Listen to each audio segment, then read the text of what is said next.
है भगवत गीता का 6वां अध्याय। आज हम दूसरे सत्र में बाकी बचे हुए श्लोकों की चर्चा करेंगे, श्रवण करेंगे। पिछले सत्र में हमने प्रथम श्लोक से लेकर 19 श्लोक तक चर्चा की थी, जिसमें भगवान अष्टांग योग की पद्धति के विषय में अर्जुन को बताए। और भगवान ये भी कहे कि अष्टांग योग पद्धति, इसमें कौन कौन से नियम होते हैं, योगी को कैसे अपना आसन लगाना चाहिए, उसके शरीर के जो हाव भाव है वह कैसे होने चाहिए, और उसको अंतःकरण में जो परमात्मा है उसके हृदय में उस पे ध्यान लगाना बहुत आवश्यक है। तो दो प्रकार के योगी के बारे में या दो प्रकार के अष्टांग योगी के विषय में भगवान बोले, योगा रुरुक्षु और योगा रूढ़। तो योगा रुरुक्षु जो प्रथम अवस्था में रहता है, और योगारूढ़ मतलब जो अंतिम अवस्था, परिपक्व अवस्था में पहुंच गया, जो समाधि के स्तर पे पहुंच गया है। अब आज का श्लोक जो 20, 21, 22 और 23, ये एक साथ 4 श्लोक हैं। यहाँ से हम प्रारंभ करते हैं। श्लोक क्रमांक 20। यत्रो परमते चित्तम निरुद्धम योग सेवया यत्र चैवात्मनात्मानं पश्यन्नात्मनि तुष्यति। श्लोक क्रमांक 21। सुखमात्यंतिकम यत् बुद्धिग्राह्यं मतीन्द्रियं वेत्ति यत्र न चैवायं स्थितश्चलति तत्त्वतः। श्लोक क्रमांक 22। यं लब्ध्वा च परं लाभं मन्यते नाधिकं ततः यस्मिन् स्थितो न दुःखेन गुरुणापि विचाल्यते। श्लोक क्रमांक 23। तं विद्या दुःख संयोग योगम योग संगितम। अनुवाद। सिद्धि की अवस्था में जिसे समाधि कहते हैं, मनुष्य का मन योगाभ्यास के द्वारा भौतिक मानसिक क्रियाओं से पूर्णतया संयमित हो जाता है। इस सिद्धि की विशेषता यह है कि मनुष्य शुद्ध मन से अपने को देख सकता है और अपने आप में आनंद उठा सकता है।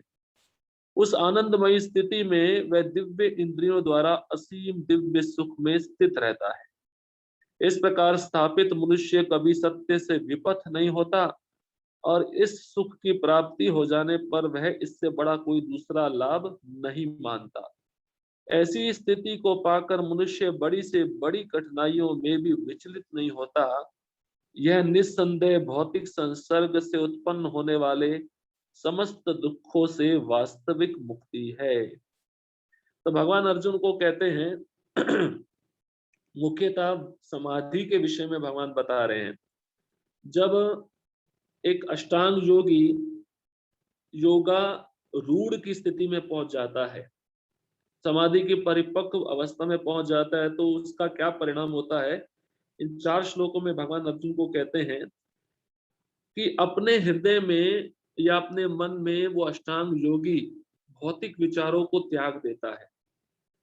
भौतिक मानसिक मन जो भौतिक विचार करता है, उस उन विचारों से वह मुक्त हो जाता है अष्टांग योगी, और उसका जो मन है और इंद्रियां हैं पूर्णतया उसके वश में हो जाती है, संयमित हो जाती है। और जब इस अवस्था में पहुंचता है, समाधि की अवस्था में, तो समाधि का विशेषता क्या है, उसका मन शुद्ध हो जाता है, और शुद्ध मन से वह अपने को और मुझको देख सकता है। अपने को मतलब पूर्ण रूप से वो आत्मा अपने को समझ लेता है, और इसमें वह आनंद भी उठाता है, और उस आनंदमय स्थिति में उसको असीम दिव्य सुख प्राप्त होता है, उसी में वह स्थित हो जाता है। और उस परिस्थिति में अगर उसके जीवन में कोई कठिनाई आती है, कोई समस्या आती है या कोई कष्ट आता है, इससे वह कभी विचलित नहीं होता। मतलब संसार का जो द्वंद है उससे वह कभी विचलित नहीं होता। और इस प्रकार से समस्त दुखों को पार करके उसको वास्तविक मुक्ति मिलती है। वास्तविक मुक्ति मतलब वह मेरे धाम को प्राप्त कर लेता है। जैसे पिछले सत्र में हमने श्रवण किया, प्रभुपाद जी लिखते हैं अष्टांग योग पद्धति का उद्देश्य है भगवत प्राप्ति, भगवान के धाम वापस जाना। अब अष्टांग योगी अगर सिद्धियों के पीछे पड़ गया तो वह भगवत धाम नहीं जा सकता। अभी इसी तात्पर्य में प्रभुपाद जी योगारूढ़ और योगारूढ़ उन दोनों के विषय में भी बताते हैं। तो ये तात्पर्य बहुत लंबा है, अब पूरा तात्पर्य नहीं पढ़ेंगे। अगर आपके पास में भगवत गीता है तो पहला पैराग्राफ को छोड़कर, दूसरा पैराग्राफ को छोड़कर और तीसरे पैराग्राफ का जो प्रथम पंक्ति है, हम उस पे जाते हैं, जिसमें प्रभुपाद जी लिखते हैं, इस अध्याय में वर्णित योग पद्धति के अनुसार समाधियां दो प्रकार की होती है, संप्रज्ञात तथा असंप्रज्ञात समाधियां। जब मनुष्य विभिन्न दार्शनिक शोधों के द्वारा दिव्य स्थिति को प्राप्त होता है तो यह कहा जाता है कि उसे संप्रज्ञात समाधि प्राप्त हुई है। असंप्रज्ञात समाधि में संसारी आनंद से कोई संबंध नहीं रहता, क्योंकि इससे मनुष्य इंद्रियों से प्राप्त होने वाली सभी प्रकार के सुखों से परे हो जाता है। तो ये दो प्रकार की समाधियां एक उदाहरण के द्वारा समझेंगे, जो बहुत ही आसान है। ये शब्द थोड़े कठिन होते हैं, पर जब उदाहरण के द्वारा समझते हैं तो आसान हो जाता है। तो उदाहरण इस प्रकार से है कि पूर्णिमा का चांद है जो आकाश में स्थित है। पूर्णिमा के दिन आपने चांद देखा होगा, पूरा गोल होता है और सुंदर दिखता है। अभी उसी चांद का जब प्रतिबिंब नीचे एक तालाब में दिखे और उस तालाब में पानी अगर स्थिर है, हिल नहीं रहा, तो वो चांद भी नहीं हिलता। अब मान लीजिए आप में से कोई व्यक्ति उस तालाब में कोई पत्थर फेंके। आपने देखा होगा तालाब में जब पानी में पत्थर फेंकते हैं तो वेव्स बनती हैं, रिंकल्स बनती हैं, रिंग, और वो बड़ी बड़ी होती जाती है और पानी हिलता है, और पानी में जो प्रतिबिंबित वस्तु होती है वो भी हिलती है। हालांकि मूल वस्तु नहीं हिल रही है, परंतु प्रतिबिंबित वस्तु हिल रही है। चंद्रमा तो आकाश में स्थित है, वो नहीं हिल रहा, पर पानी में पत्थर डालने से जब पानी का हलचल होता है तो उसी प्रकार से चंद्रमा की जो प्रतिबिंब उस पानी में गिर रहा है वो चंद्रमा भी हिलने लगता है, ऐसा हमको प्रतीत होता है। तो जब हिलने वाला चंद्रमा होता है तो उसको कहते हैं असंप्रज्ञात समाधि। मतलब उस योगी ने अपने हृदय में, अपने मन में पूरी तरह से भौतिक इच्छाओं का या भौतिक विचारों का परित्याग कर दिया है। उसने अपनी इंद्रियों के माध्यम से जो विषय आते हैं उनको बंद कर दिया है और वो पूरी तरह समाधि में चला गया, भगवान पे ध्यान लगा रहा है। मतलब वो शरीर में स्थित नहीं है, आत्मा में स्थित है, उसको कहते हैं असंप्रज्ञात, जो हिल नहीं रहा। अभी पत्थर डालने पे वही चंद्रमा हिलने लगता है तो उसको कहते हैं संप्रज्ञात। क्यों? वो संसार के लोगों के लिए उदाहरण है, क्योंकि वे द्वंद्व में रहते हैं, अपने को शरीर समझते हैं, देहात्म बुद्धि में स्थित रहते हैं। और जब चंद्रमा तो आकाश में स्थित है, वो हिल नहीं रहा, परंतु पानी में पत्थर डालने से जब वो हिलने लगता है तो ऐसा प्रतीत होता है चंद्रमा हिल रहा है, परंतु चंद्रमा नहीं हिलता। उसी प्रकार से आत्मा कभी भी विचलित नहीं होती। आत्मा को इस संसार के द्वंद्वों से कुछ भी लेना देना नहीं है, परंतु जब आत्मा देहात्म बुद्धि के कारण अपने को शरीर मानने लगता है, प्रकृति के तीन गुणों से संबंधित मानता है, और जब उस शरीर में कुछ सुख दुख होता है तो आत्मा सोचता है सुख दुख मेरे को हो रहा है। तो इस प्रकार से आप सोचिए, वो जो आत्मा है वो चंद्रमा है और मन रूपी झील वो मन है। अब मन अगर देहात्म बुद्धि में है तो आप सोचेगा शरीर को तो मेरे साथ हो रहा है। अगर ध्यान में नहीं है तो आत्मा आनंद में रहता है, जो यहाँ पे असंप्रज्ञात समाधि बताई गई है। अब प्रभुपाद जी उसी तात्पर्य में आगे कहते हैं कि जब योगी समाधि को प्राप्त कर लेता है, अष्टांग योगी, तो असफल उसका योगाभ्यास बढ़ते बढ़ते इस सुख से वो विमुख हो जाता है। और अगर ऐसा कर रहा हूं और मैं तो प्रभु जी लिखते हैं यह उपहासजनक है, क्योंकि नशीले पदार्थों का सेवन और योगाभ्यास एक साथ नहीं हो सकता। प्रभुपाद जी कहते हैं कई व्यक्ति ऐसा सोचते हैं कि विभिन्न प्रकार के आसनों का प्रदर्शन करके हम योगाभ्यास के समाधि में पहुंच जाएंगे, परंतु ये संभव नहीं है। अभी बहुत सारी संस्थाएं हैं, जैसे पतंजलि। पतंजलि में अभी नाम ले लिया है तो बाबा रामदेव, जो विभिन्न प्रकार के आसनों के द्वारा शरीर को स्वस्थ बनाने में लोगों लगाए रख।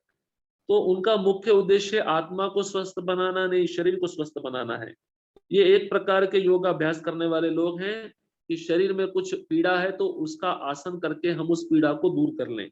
और दूसरे प्रकार के योगा अभ्यास करने वाले लोग होते हैं जो इस अष्ट सिद्धि प्राप्त करना चाहते हैं। तो ये दोनों प्रकार के योगाभ्यास करने वाले लोग कभी भी योगा रूढ़ तक नहीं पहुंच पाते, समाधि तक नहीं पहुंच पाते। प्रभुपाद जी कहते हैं इससे श्रेष्ठ पद्धति है कृष्ण भावनामृत, जो निराश करने वाली नहीं है। अब जो भक्त होता है वह अपने धर्म में बहुत सुखी रहता है, उसको किसी भौतिक इच्छा या आकांक्षा नहीं रहती। और प्रभुपाद जी कहते हैं इस कलयुग में जो दंभ प्रधान युग है, जिसमें दिखावा बहुत चलता है, उसमें हठ योग हो या ध्यान योग हो या ज्ञान योग हो, सब में कुछ ना कुछ अवरोध आएगा, कुछ ना कुछ समस्या आएगी। परंतु कर्म योग या भक्ति योग के पालन में ऐसी कोई समस्या नहीं आती। क्यों नहीं आती? क्योंकि भक्ति योग प्रत्यक्ष भगवान से संबंधित है और व्यवहारिक है, कलयुगी लोगों के लिए बहुत आसान है। परंतु दूसरे योग जैसे हठ योग, ध्यान योग, ज्ञान योग, हठ योग अष्टांग योग का दूसरा नाम है हठ योग। अब ये जब करते हैं तो इसमें बहुत सारी समस्याएं आती है। जैसे पहले ही भगवान बता दिए अर्जुन को, आपको सीधा बैठना पड़ेगा, ब्रह्मचर्य व्रत का पालन करना पड़ेगा, अपने आंखों के दृष्टि को नाक के अग्रभाग पे ध्यान लगाना पड़ेगा। हाँ, तो इस प्रकार का इस सब बातें कलयुगी जीवों के लिए संभव नहीं है। तो ये बहुत सारा अवरोध आता है, समस्या आती है, रुकावट आता है। परंतु भक्ति योग में ऐसा नहीं, भक्ति योग में बहुत सरल है। सुसुकुम कर्तुम भव्यम, भगवान के नाम का जप है, कीर्तन है, भक्तों का संग है, कथा का श्रवण है, तीर्थों का यात्रा है, ये सब भक्तों को करके समाधि प्राप्त हो सकती है। समाधि का अर्थ ये नहीं होता कि एक जगह पे बैठ के केवल भगवान के विषय में ध्यान लगाना। समाधि का अर्थ ये भी होता है कि सतत 24 घंटे भगवान की सेवा में लगे रहकर उनका चिंतन करना, उसको भी समाधि कहा जाता है। और प्रभुपाद जी कहते हैं भक्ति योगी ये वास्तविक समाधि में होते हैं। इसका परिणाम इस अध्याय के अंतिम श्लोक में भगवान निष्कर्ष के रूप में अर्जुन को सुनाएंगे। अब प्रभुपाद जी कहते हैं उसी तात्पर्य में शरीर की आवश्यकताएं आहार निद्रा भय मैथुन, वो तो पूरा करना ही है। तो जो भक्त होता है, जब भक्ति योग में लगा है, वो शरीर की जितनी आवश्यकताओं की पूर्ति होता है उसको पूरा करता है, ज्यादा इंद्रियों को उत्तेजित नहीं करता, जितनी डिमांड है उतना ही वो स्वीकार करता है। तो प्रभुपाद जी कहते हैं ये सौदे का घाटा जो है इस सर्वोत्तम का घाटा शरीर है। आप इसको भक्ति में लगा दोगे तो ये आपका सबसे बड़ा फायदा है। अब उसी शरीर में रहकर भक्त दिव्य सुख का आनंद लेता है। और प्रभुपाद जी उसी तत्व में कहते हैं उस भक्त में उस दुर्घटना आ जाए या उसको कोई रोग लग जाए या उसके परिवार का कोई परिजन उसकी मृत्यु हो जाए, ऐसी आपातकालीन घटनाओं के प्रति वह कभी भी उदासीन नहीं होता। क्योंकि जानता है कि ये तो संसार का नियम है, जिसने जन्म लिया उसकी मृत्यु निश्चित है, जिसको भौतिक शरीर मिला है उसको जन्म मृत्यु जरा व्याधि से गुजरना ही पड़ेगा। तो उसका सतत केंद्र बिंदु भगवान रहते हैं, भगवान की सेवा रहती है। और इसलिए प्रभुपाद जी तात्पर्य में लिखे हैं आग आग मपायिनो नित्याम ताम तितिक्षस्व भारता, वो सहन करता है, संसार के द्वंद्वों को सहन करता हुआ भक्ति में आगे बढ़ता है, से वह योगा पहुंच जाता है। श्लोक क्रमांक 24, स निश्चयेन योक्तव्यो योगो अनिर्विण्ण चेतसा संकल्प प्रभवान कामास्तक्त्वा सर्वान् शेषता मन सेवेन्द्रिय ग्रामम विनिम्य समन्तता। अनुवाद, मुनि को चाहिए संकल्प तथा श्रद्धा के साथ योगाभ्यास में लगे और पथ से विचलित न हो। उसे चाहिए कि मनोधर्म से उत्पन्न समस्त इच्छाओं को निरपवाद रूप से त्याग दे और इस प्रकार मन के द्वारा भगवान अर्जुन को अष्टांगी का जो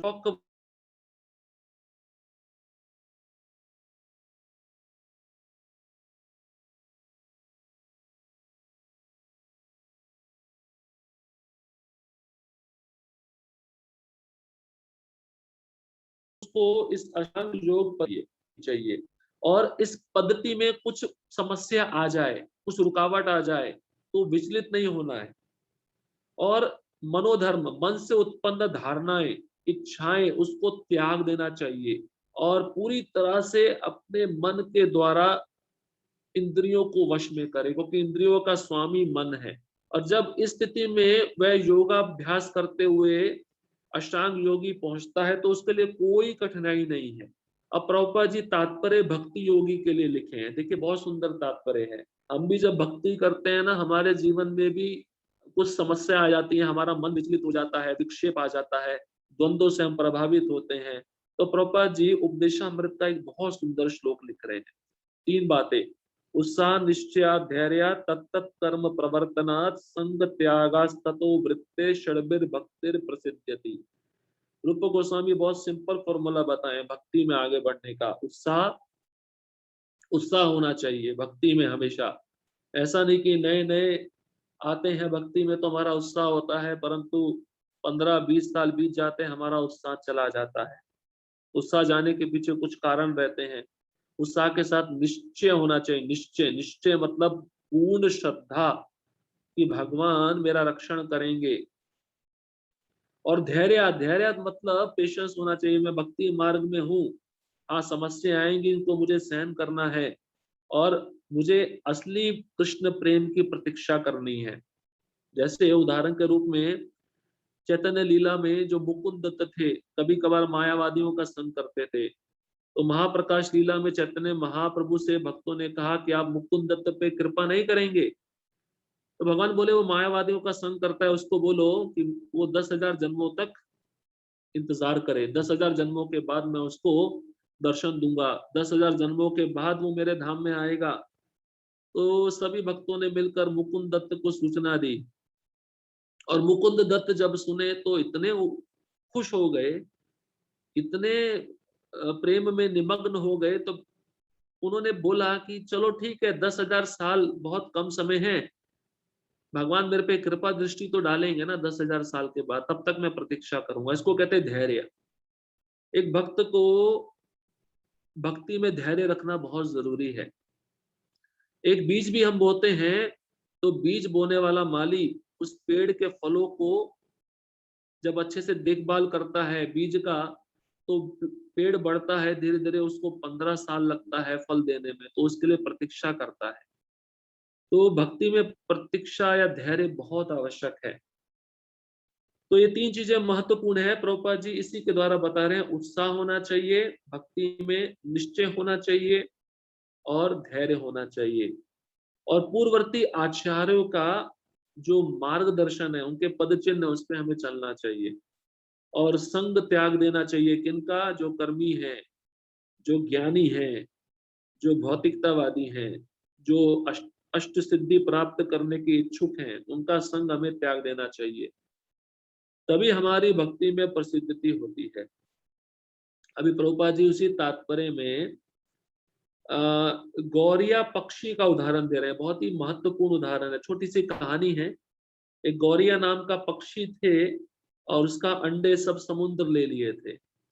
उस गौरीय पक्षी ने संकल्प लिया, पहले तो समुद्र को कहा कि तुम मेरे अंडे वापस दे दो, नहीं तो मैं तुम्हें सुखा दूंगी। अब समुद्र तो हंसने लगा, बोले छोटी सा पक्षी है और मेरे को चुनौती दे रहा है। अब उस गौरिया ने जो संकल्प लिया था उसको वह पूरा करना शुरू किया। तो क्या करती थी गौरिया? अपने चोंच में समुद्र का एक एक बूंद पानी लेके दूसरी जगह डालने जाती थी। तो देखिए ये संकल्प उसका दृढ़ था, वो लगी रही लगी रही, तो ये प्रचार पूरा दुनिया में फैल गया, पूरे ब्रह्मांड में चला गया। तो ये बात जब गरुड़ जी को पता चली, गरुड़ जी बोले ये मेरी छोटी बहन गौरिया, इसका मुझे अवश्य रक्षण करना चाहिए। तो गरुड़ जी आए और उस समुद्र को ललकारा और कहा कि तुमने अगर इसके अंडे नहीं दिए तो मैं तुम्हारे पूरे जल को सुखा दूंगा, तुमको सुखा दूंगा।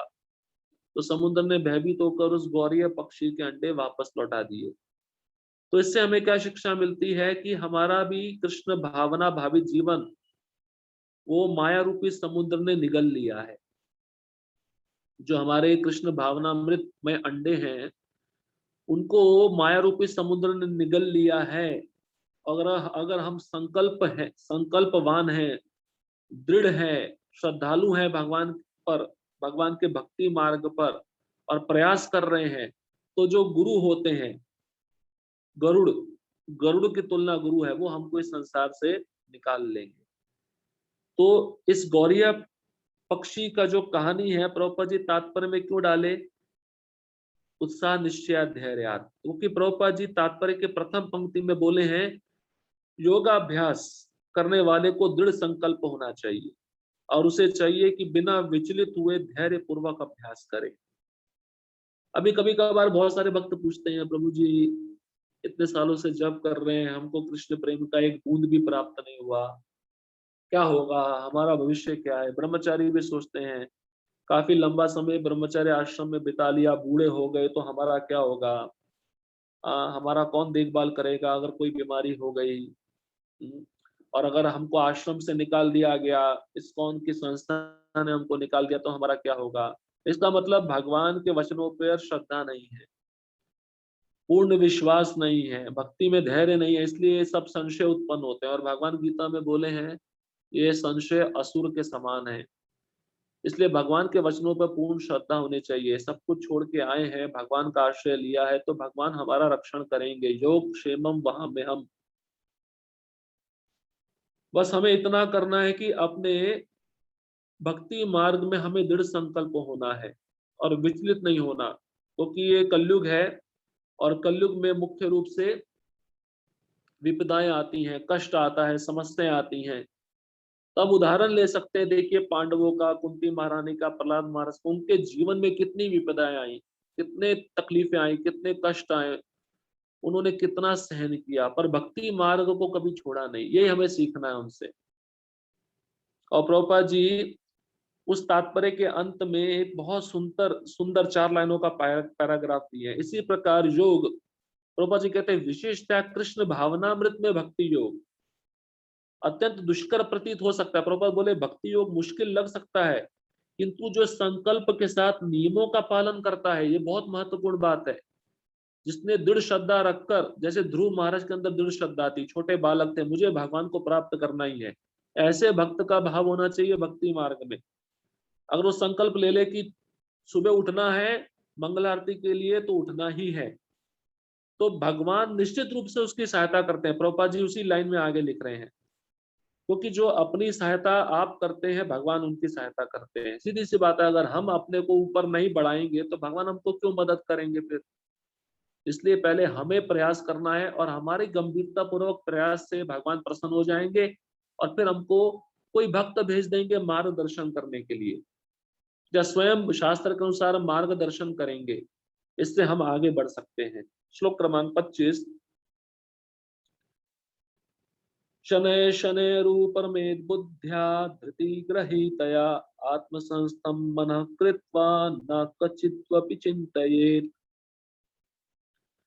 धीरे धीरे क्रमशः पूर्ण विश्वास पूर्वक बुद्धि के द्वारा समाधि में स्थित होना चाहिए, और इस प्रकार मन को आत्मा में ही स्थित करना चाहिए, तथा अन्य कुछ भी नहीं सोचना चाहिए। तो अष्टांग योगी के लिए भगवान कहते हैं धीरे धीरे, ये प्रोसेस बहुत मुश्किल है, पर धीरे धीरे जब योगाभ्यास करने वाला व्यक्ति इस पे लगा रहता है, तो विश्वास, उसकी श्रद्धा बढ़ जाती है, और बुद्धि के द्वारा वो समाधि में स्थित हो जाता है, और फिर वह मेरा दर्शन अपने हृदय में करता है। देखिए ध्रुव महाराज भी जब थे, उनको नारद मुनि ने जो विधि बताई थी, वो अष्टांग योग की विधि थी। अगर आप भागवतम पढ़ेंगे, प्रभुपाद जी लिखते हैं तात्पर्य में, ध्रुव महाराज को भी नारद मुनि अष्टांग योग पद्धति बताए थे, क्योंकि उस समय सतयुग का समय था, और उस समय ध्यान के द्वारा भगवान प्राप्त होते थे। तो ध्रुव महाराज 5 वर्ष के बालक, उन्होंने अष्टांग योग पद्धति स्वीकार की थी, उसके द्वारा भगवान का दर्शन किया था, जो यहाँ पे पद्धति अभी भगवान अर्जुन को बता रहे हैं। तो उस समय ध्रुव महाराज बहुत धैर्य पूर्वक गुरु की आज्ञा का पालन किए थे, जैसे नारद मुनि उनको बताए वैसा ही उन्होंने किया। यहाँ पर एक पंक्ति है, भगवान कहते हैं मन को आत्मा में ही स्थित करना चाहिए। इसका मतलब क्या है? मन को आत्मा, आत्मा का अर्थ यहाँ पे है परमात्मा।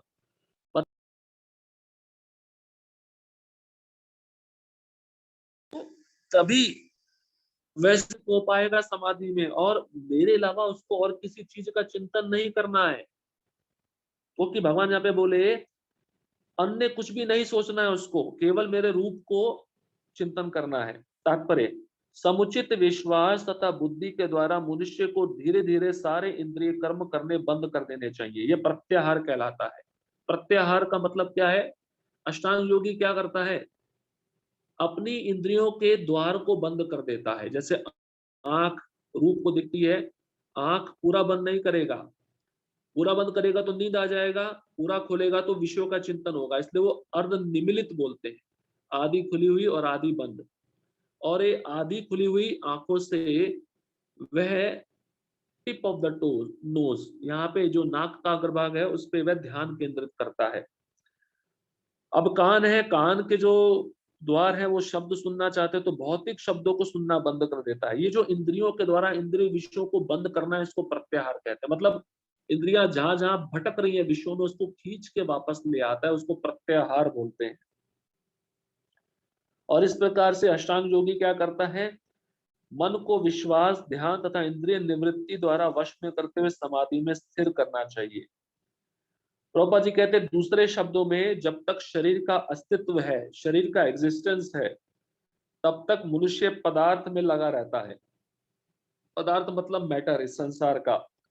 किंतु उसे इंद्र तृप्ति के विषय में नहीं सोचना चाहिए। देखिए संसार में रहते हुए भक्त कैसे रहते हैं? जैसे कमल का फूल जल में रहते हुए भी जल को स्पर्श नहीं करता, उसी प्रकार से एक भक्त को संसार में रहते हुए इंद्र तृप्ति के बारे में विचार नहीं करना चाहिए।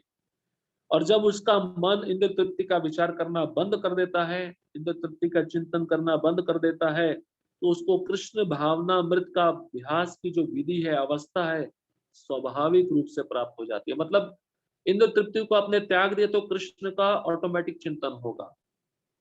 क्योंकि दो ही चीज है संसार में, माया या कृष्ण। माया मतलब इंद्र तृप्ति, और कृष्ण स्वयं भगवान। तो जो इंद्र तृप्ति को छोड़ दिया तो स्वयं सहज रूप में, प्रभुपाद जी कहते हैं, उसको कृष्ण भावना मृत का जो अभ्यास है उसमें आसानी हो जाती है, उसको सरलता प्राप्त हो जाती है। श्लोक क्रमांक 26 से, तो ये तो निश्चलति मनश्चंचलम स्थिरम ततस्ततो नियम्य तत् आत्मन्नेव वशम नयेत्। मन अपनी चंचलता तथा अस्थिरता के कारण जहां कहीं भी विचरण करता हो, मनुष्य को चाहिए कि उसे वहां से खींचे और अपने वश में लाए।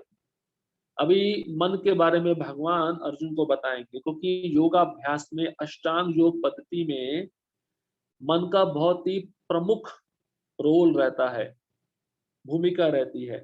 तो मन का स्वभाव क्या है? चंचलता और अस्थिरता। अस्थिरता मतलब वो किसी एक विषय पर स्थिर नहीं रहता। जैसे आपने बंदर देखा, बंदर बंदर कभी भी पेड़ के एक डाल पे आराम से नहीं बैठेगा, एक क्षण के बाद वो दूसरे डाल पे कूद जाएगा। ऐसा ही मन का स्वभाव है। तो भगवान अर्जुन को कहते हैं अष्टांग योग पद्धति में सबसे मुख्य भूमिका मन की है। और जो योगी इस चंचल और अस्थिर मन को जहां कहीं भी वो विचरण कर रहा है उसको खींच कर अपने वश में कर लेता है, तो उसको समाधि प्राप्त हो जाएगी, उसको योगारूढ़ की अवस्था प्राप्त हो जाएगी। प्रभुपाद जी तात्पर्य में कहते हैं मन स्वभाव से चंचल और अस्थिर है, किंतु स्वरूप सिद्ध योगी को मन को वश में लाना होता है, उस पर मन का अधिकार नहीं होना चाहिए। जो मन को तथा इंद्रियों को भी वश में रखता है वह गोस्वामी या स्वामी कहलाता है, और जो मन के वशीभूत होता है वह गोदास अर्थात इंद्रियों का सेवक कहलाता है। तो प्रभुपाद जी कहते हैं दिव्य इंद्रियों का सुख क्या है? जिसमें इंद्रियां ऋषिकेश अर्थात इंद्रियों के स्वामी भगवान कृष्ण की सेवा में लगी रहती है। तो भगवान का एक नाम है ऋषिकेश। ऋषिकेश का अर्थ है इंद्रियों के स्वामी। तो जब हम ये इंद्रियां भगवान की सेवा में लगा देते हैं तो इन इंद्रियों को आनंद मिलता है और इंद्रियां वश में हो जाती है। तो ये गोस्वामी की स्थिति है। अभी ये हमारे साथ भी होता है। देखिए मन क्या करता है, प्रभुपाद जी कहते हैं मन को वश में करने का बहुत आसान तरीका है। मन का बिल्कुल भी मत सुनो। मन जो कहता है उसका विपरीत करो, तब आप मन को वश में कर लोगे। दूसरा है, प्रभुपाद जी कहते हैं मेरे गुरु महाराज भक्ति सिद्धांत महाराज कहते थे सोने से पहले मन को 100 बार जूतों से मारो और सुबह उठने के बाद 100 बार मन को 100 बार झाड़ू से मारो। इसका अर्थ क्या है 100 बार जूतों से मारना, 100 बार झाड़ू से मारना? इसका अर्थ यह है कि बारंबार मन को हैमरिंग दो शास्त्र का, जो मन से संबंधित बातें आपने सुनी है, पढ़ी है, उसका चिंतन करो। और तीसरा उपाय है मन को वश में करने का, गुरु और कृष्ण की सेवा। कैसे भी करके मन को गुरु के वचनों को सिद्ध करने में और भगवान कृष्ण की सेवा में लगाओ, तभी ये मन आपके वश में होगा। प्रभुपाद जी कहते हैं शुद्ध इंद्रियों के द्वारा कृष्ण की सेवा ही कृष्ण चेतना या कृष्ण भावनामृत कहलाती है। इंद्रियों को पूर्ण वश में लाने की यही विधि है। इससे भी बढ़कर बात यह है कि यह योगाभ्यास की परम सिद्धि भी है। तो परम सिद्धि क्या है? ऑटोमेटिक जिसने मन पे विजय प्राप्त कर ली, मन को वश में कर लिया, वो भगवान को पहले ही जीत चुका है। योगाभ्यास की परम सिद्धि है मन और इंद्रियों पे नियंत्रण। तो मन जहां जहां जाता है इंद्रियों के द्वारा उसको खींच कर लाओ। अब सुबह उठना है मंगल आरती के लिए, आपने अलार्म लगाया है, अलार्म बजा, आपने बंद किया और आप सो गए, इसका मतलब आपने मन का सुन लिया।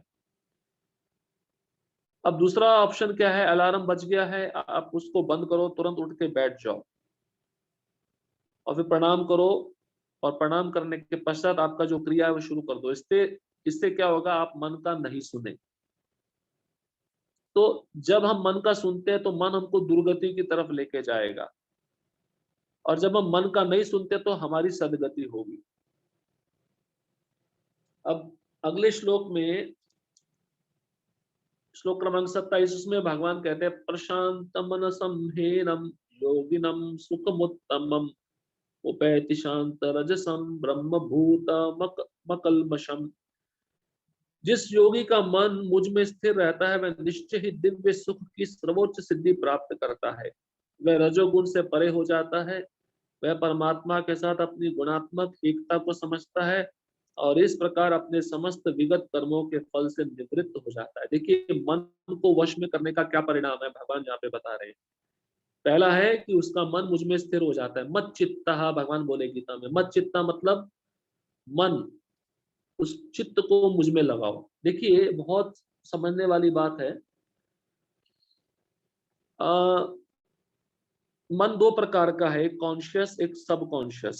सब कॉन्शियस बोलते हैं चित्त को। चित्त मतलब जो पूर्व काल में घटी घटी हुई बातें हैं या भविष्य में भविष्य के जो विचार हैं, तो उसको कहते हैं जिनकी छाप, जिनकी वृत्ति हमारे मन में बैठी हुई है। कभी हम अकेले बैठते हैं तो उसका चिंतन होने लगता है। कुछ ऐसी बातें जो पूर्व काल में घटी हैं उसका चिंतन होने लगता है, तो उसको कहते हैं सब कॉन्शियस। और एक कॉन्शियस मन होता है जो जागृत अवस्था में रहता है, वर्तमान स्थिति में रहता है, उसको कहते हैं कॉन्शियस। तो सबसे ज्यादा सूक्ष्म सब कॉन्शियस है, क्योंकि मृत्यु के समय वो सब कॉन्शियस माइंड ही कार्य करता है। पूर्व काल में मेरे साथ क्या हुआ, मैंने क्या क्या किया, वो विचार उसको मृत्यु के समय तक लेके जाते हैं। तो उसको कहते हैं वृत्ति। वृत्ति से आती हैं वासनाएं, और वासनाएं से आती हैं संस्कार। तो संस्कार जब आ जाते हैं तो वह व्यक्ति जो इस जन्म में किया है वही संस्कार लेके अगले जन्म में वो जाता है। तो इसके पीछे कारण क्या है? वो सब कॉन्शियस माइंड। और उसको दूसरा शब्द है चित्त, उसको चित्त भी कहते हैं। इसलिए भगवान बोले मत चित्ता मदगत प्राणा बोधयंता परस्परम कथयंतश्च माम नित्यम तुष्यंति च रमन्ति च। मत चित्ता, भगवान कहते हैं जो मेरे भक्त हैं उनका जो सब कॉन्शियस माइंड है, उनका जो चित्त है वो मुझ में लगा रहता है।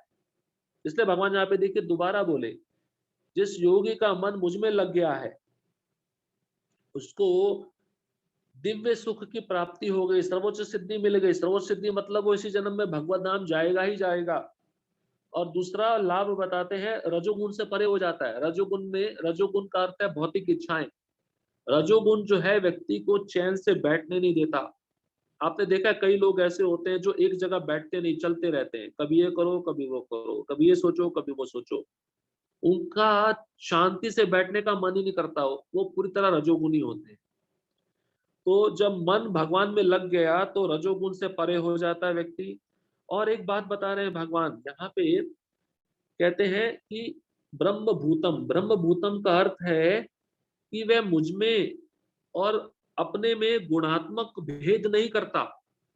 जैसे मैंने पहले भी बताया, भगवान और हम एक है गुण की दृष्टि से, पर मात्रा की दृष्टि से हम एक नहीं है। जैसे समुद्र का एक बूंद और समुद्र गुण की दृष्टि से एक है, क्योंकि समुद्र के एक बूंद में जो खारापन है वो पूरे समुद्र में है, पर मात्रा से एक नहीं है। ऐसे आप समझ लो, तो वो उसको पूरा साक्षात्कार हो जाता है उस अष्टांग योगी को। और भगवान कहते हैं कि चौथा परिणाम क्या होता है, वो अपने विगत कर्मों के बल से निवृत्त हो जाता है। जो उसने पाप में कर्म या कुछ ऐसे बुरे कर्म किए, उसके जो फल उसको मिलने वाले हैं वो निवृत्त हो जाता है, उससे छूट जाता है। तो प्रभुपाद जी तात्पर्य में बोले हैं, मद भक्तिम लभते पराम। जब तक मनुष्य का मन भगवान के चरण कमलों में स्थिर नहीं हो जाता, तब तक कोई ब्रह्म रूप में नहीं रह सकता। सवै मना कृष्ण पदार विंध्यो। तो भक्तों को भी अपना मन कृष्ण के चरण कमलों में लगाना चाहिए। जब के समय हमें आपके जो भी बहुत अच्छे डीटी जो आपको बहुत अच्छे लगते हैं श्रृंगार में, जैसे किसी को राधा रमन अच्छे लगते हैं, किसी को राधा गोपाल अच्छे लगते हैं, तो उनके चरण चिन्हों को बार बार, चरण कमलों को बार बार देखने पर उसका चिंतन करिए जब के समय। उस चरण कमल की जो छवि है जब के समय अपने मन में लाइए। तो इसको भी भगवान के चरण कमलों पर ध्यान केंद्रित करना कहते हैं। तो भगवान के चरण कमलों पे ध्यान केंद्रित करने से प्रभुपाद जी तात्पर्य की अंतिम पंक्ति में लिखते हैं, रजोगुण तथा भौतिक कलमश से में मुक्त हो जाता है। तो चरण कमल का चिंतन बहुत जरूरी है एक साधक के लिए। श्लोक क्रमांक 28, युन्नवेमं सदात्मानं योगी विगत कल्मषा सुखेन ब्रह्म संस्पर्शम अत्यंतम सुखमश्नुते। इस प्रकार योगाभ्यास में निरंतर लगा रहकर आत्म संयमी योगी समस्त भौतिक कलमश से मुक्त हो जाता है और भगवान की दिव्य प्रेमा भक्ति में परम सुख प्राप्त करता है। तो जब समाधि की अवस्था प्राप्त हो गई, उसका चिंतन गहन हो गया, तो यहाँ पे बताते हैं वो आत्म संयमी हो जाता है, पूरी तरह नियंत्रण कर लेता है अपने ऊपर और भौतिक कलमश से मुक्त हो जाता है और मेरी दिव्य प्रेमा भक्ति में लग जाता है, उसको बहुत परम सुख मिलता है। इसलिए आपने देखा है जो शुद्ध भक्त होते हैं ना, हमेशा प्रसन्न रहते हैं। वो मुख पे प्रसन्नता का कारण क्या, उनको परम सुख मिलता है, उनको आनंद मिलता है। वो कभी भी संसार के द्वंद्वों से नहीं होते। जैसे प्रहलाद महाराज, देखिए प्रहलाद महाराज जो थे, उनको कितना आनंद मिलता था, जबकि इतनी विपदाएं थी उनके जीवन में, उनको मारने का प्रयास किया जा रहा था, परंतु उन्होंने कभी भी विरोध नहीं किया कि मुझको क्यों मार रहे हैं, मुझको क्यों मारा जा रहा है। तो उल्टा ही उनको परम आनंद होता था, परम सुख होता था। क्यों? क्योंकि उनको पूर्ण निश्चय था भगवान के ऊपर।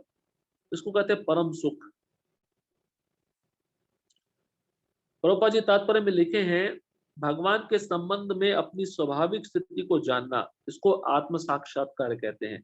मतलब जीवेर स्वरूपोय कृष्ण नित्यदास।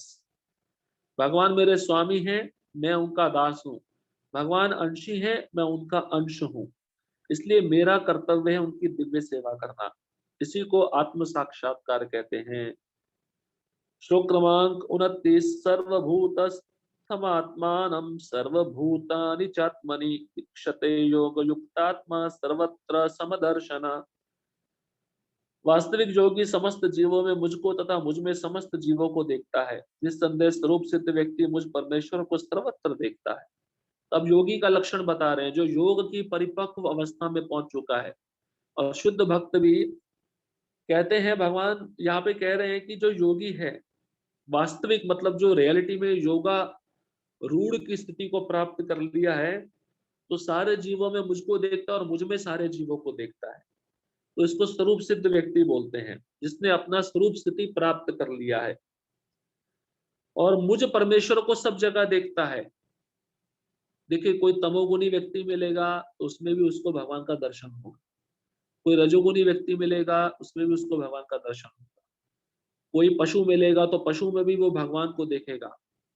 तो इसको कहते हैं स्वरूप सिद्ध व्यक्ति।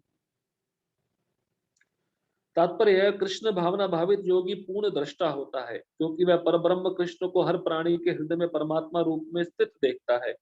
ईश्वर सर्वभूतानां हृदय अर्जुन तिष्ठति। अपने परमात्मा रूप में भगवान एक कुत्ते तथा एक ब्राह्मण दोनों के हृदय में स्थित होते हैं। पूर्ण योगी जानता है कि भगवान नित्य रूप में दिव्य है और कुत्ते या ब्राह्मण में स्थित होने से भी भौतिक रूप से प्रभावित नहीं होते। तो देखिए, जो स्वरूप सिद्ध योगी है या जो स्वरूप सिद्ध भक्त है, वो सूअर को देखे तब भी उसमें भगवान दिखते हैं, कुत्ते को देखे तब भी उसमें वह भगवान को देखता है, और एक ब्राह्मण को देखे उसमें भी उसको भगवान विद्यमान दिखते हैं। हर परिस्थिति में वो भगवान को देखेगा, भगवान कभी भी उसकी दृष्टि से ओझल नहीं होंगे। ये अवस्था कब प्राप्त होती है? ये जब हम पूर्णतया भगवान की सतत सेवा में लगकर भौतिक इच्छाओं से मुक्त हो जाते हैं। प्रभुपाद जी उसी तात्पर्य में आगे वाले पैराग्राफ में लिखते हैं, बाह्य रूप से भी प्रत्येक जीव भगवान की शक्ति, भगवत शक्ति में स्थित है। जैसा कि 7वें अध्याय में बताया जाएगा, भगवान की दो मुख्य शक्तियां परा तथा अपरा। जीव पराशक्ति का अंश होते हुए भी अपरा शक्ति से बद्ध है। जीव सदा ही भगवान की शक्ति में स्थित है। प्रत्येक जीव किसी न किसी प्रकार भगवान में ही स्थित रहता है। योगी समदर्शी है, क्योंकि वह देखता है कि सारे जीव अपने अपने कर्म फल के अनुसार विभिन्न स्थितियों में रहकर भगवान के दास होते हैं। तो देखिए, शुद्ध भक्त जो होता है ना, वो कर्मियों को भी भगवान का भक्त मानता है, भगवान का दास मानता है। क्यों? क्योंकि वो जो कर्मी है वो माया के सेवक है, और माया किसकी दासी है? भगवान की दासी है। तो इसका मतलब है कर्मी व भौतिकतावादी अभक्त वे माया की सेवा कर रहे हैं। अप्रत्यक्ष रूप से वो भगवान की सेवा कर रहे हैं, प्रत्यक्ष रूप से नहीं कर रहे, अप्रत्यक्ष रूप, इनडायरेक्ट। तो शुद्ध भक्त उनको भी भगवान का दास मानता है, भगवान का अंश मानता है, इसलिए उनका भी सम्मान करता है। उसके लिए कोई ऊंचा नीचा, पढ़ा लिखा या अनपढ़ या अमीर गरीब, इसका कोई भेद नहीं होता, क्योंकि उसमें वह सबको, सब सब सब शरीरों में वह भगवान को देखता है। और आगे 30वां श्लोक जो प्रसिद्ध है, यो मां पश्यति सर्वत्र सर्वं च मयि पश्यति तस्याम न प्रणश्यामि स च मे न प्रणश्यति। अर्जुन को भगवान कहते हैं, जो मुझे सर्वत्र देखता है और सब कुछ मुझ में देखता है, उसके लिए ना तो मैं कभी अदृश्य होता हूँ और ना वह मेरे लिए अदृश्य होता है। देखिए, बहुत सुंदर बात बता रहे हैं। प्रभुपाद जी लिखते हैं तात्पर्य में, कृष्ण भावना भावित व्यक्ति भगवान कृष्ण को सर्वत्र देखता है और सारी वस्तुओं को कृष्ण में देखता है। जैसे उदाहरण के रूप में आपको बताते हैं, जड़ भरत। जड़ भरत जब राजा रघुगण की पालकी लेके चल रहे थे, तो सामने चींटियों की लाइन दिखी। तो उनको ऐसा लगा कि मेरा पाँव अगर चींटियों पे आ गया तो ये तो बहुत बड़ा पाप हो जाएगा, अनर्थ हो जाएगा। और इनमें भी भगवान निवास करते हैं, चींटियों में। तो उन चींटियों का मरण ना हो, वह चींटियां मृत्यु को प्राप्त ना हो, वह कूद लगाए, छलांग लगाए कि मेरा पाँव चींटियों पे ना आ जाए। तो छलांग लगाने से जब पालकी बैलेंस में नहीं चलती, एक व्यक्ति ठीक से लेके नहीं चलता, तो जो पालकी में बैठने वाला व्यक्ति है, अंदर जो बैठा है, उसको कष्ट होता है। कहने का तात्पर्य यह है कि एक स्वरूप सिद्ध व्यक्ति चींटी में भी भगवान का दर्शन करता है। आप मृगारी की कथा भी देख लीजिए। मृगारी भी जब दुष्ट था, जब पशुओं को अधमरा छोड़कर आनंद लेता था, पर जब नारद मुनि के संग से वह भक्त बन गया, जब नारद मुनि और पर्वत मुनि उसका दर्शन करने के लिए आए, तो वो प्रणाम करना चाहता था, चींटियां दिखी, तो उसने अपने कपड़े से हल्की सी चींटियों को हटाकर प्रणाम किया। चींटियां भी नहीं मरनी चाहिए। एक स्वरूप सिद्ध व्यक्ति, एक भक्त की भावना ऐसी रहती है, वो सर्वत्र अपने इष्ट देव को देखता है। प्रभुपाद जी कहते हैं, ऐसा व्यक्ति भले ही प्रकृति की पृथक पृथक अभिव्यक्तियों को देखता प्रतीत हो। इसका मतलब क्या है? कुत्ता देखे, चंडाल देखे, सुअर देखे, ब्राह्मण देखे, ये प्रकृति की पृथक पृथक अभिव्यक्तियां हैं, किंतु वह प्रत्येक दशा में इस कृष्ण भावनामृत से अवगत रहता है कि प्रत्येक वस्तु कृष्ण की शक्ति की अभिव्यक्ति है।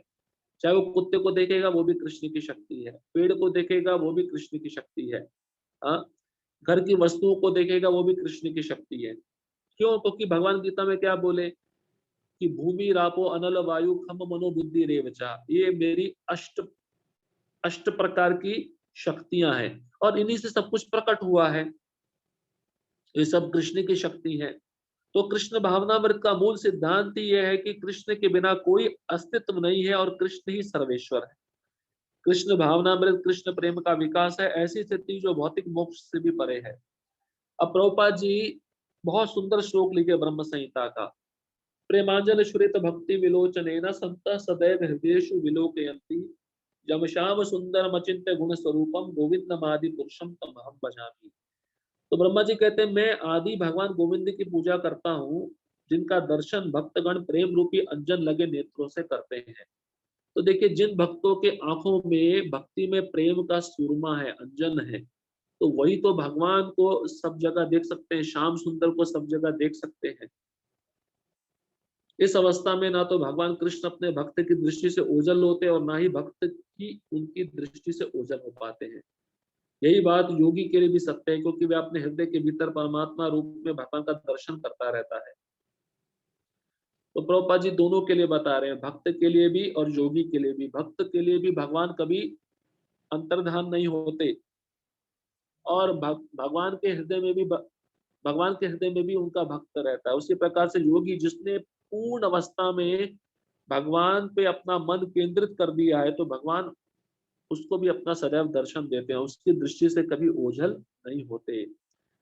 श्लोक क्रमांक 31। सर्वभूत स्थितम यो माम भजत्येकत्वमास्थिता सर्वथा वर्तमानो अपि स योगी मयि वर्तते। जो योगी मुझे तथा परमात्मा को अभिन्न जानते हुए परमात्मा की भक्ति पूर्वक सेवा करता है, वह हर प्रकार से मुझ में सदैव स्थित रहता है। तो परमात्मा क्या है? भगवान का एक स्वरूप है, आंशिक स्वरूप है। तो भगवान कहते हैं, जो योगी, कृष्ण अर्जुन को कह रहे हैं, जो योगी मुझे मतलब कृष्ण और परमात्मा जो सबके हृदय में विराजमान है, उनमें कोई अंतर नहीं देखता। मतलब परमात्मा और कृष्ण में कोई अंतर नहीं, दोनों अभिन्न है।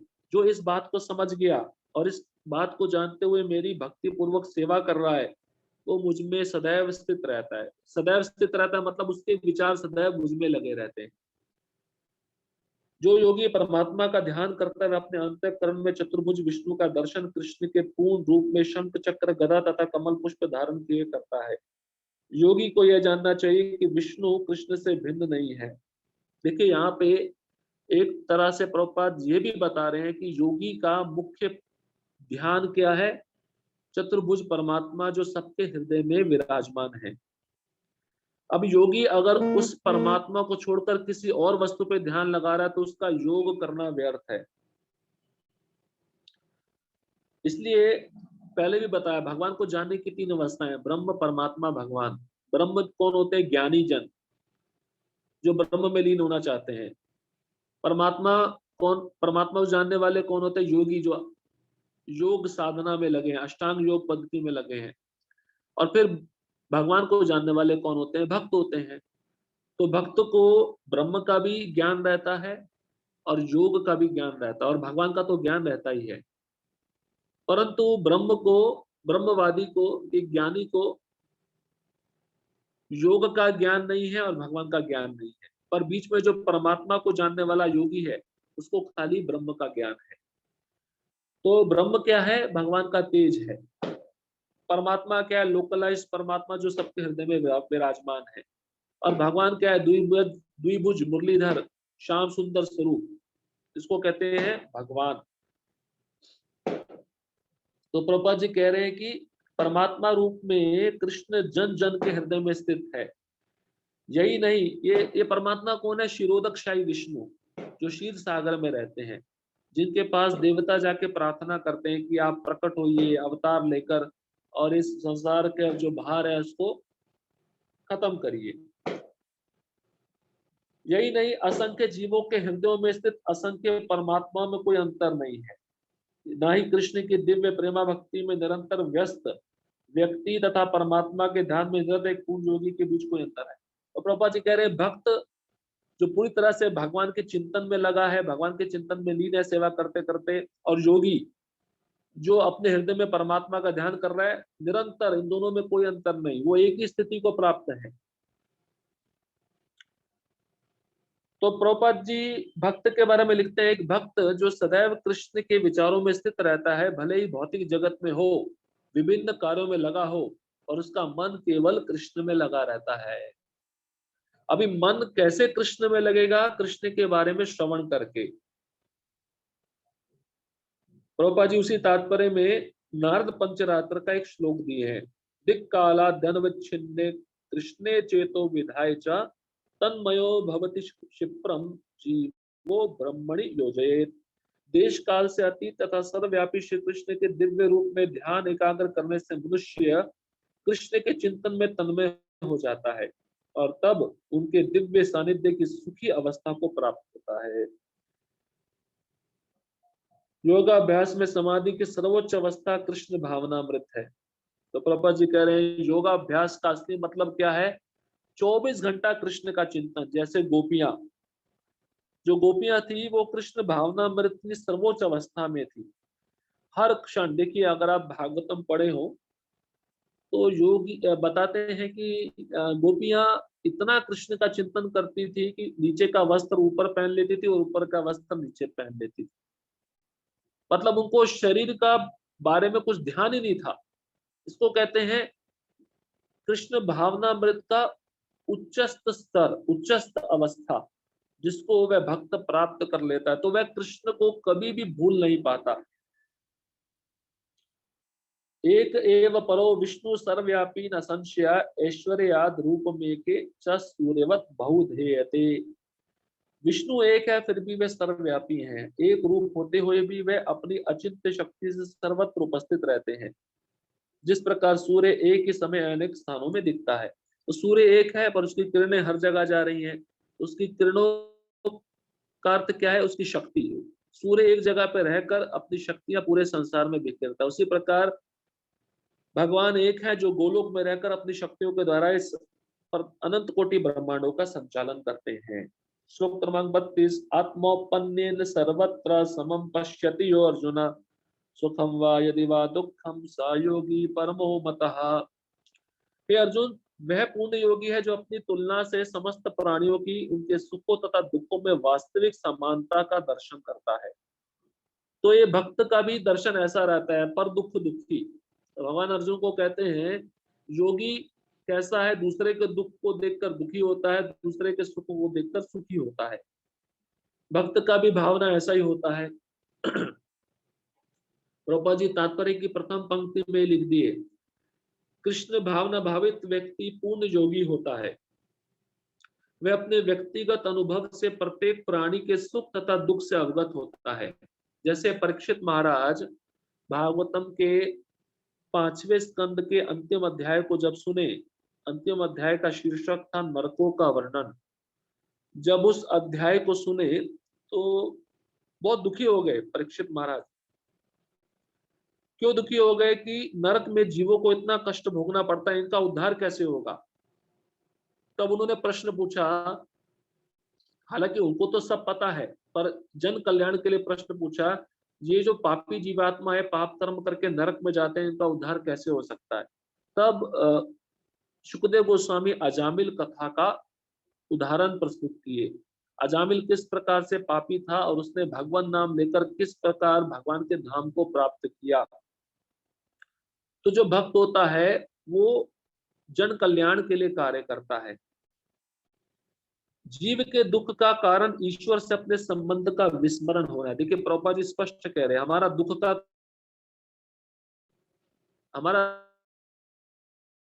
हमारा दुख का कारण है कृष्ण को भूल जाना,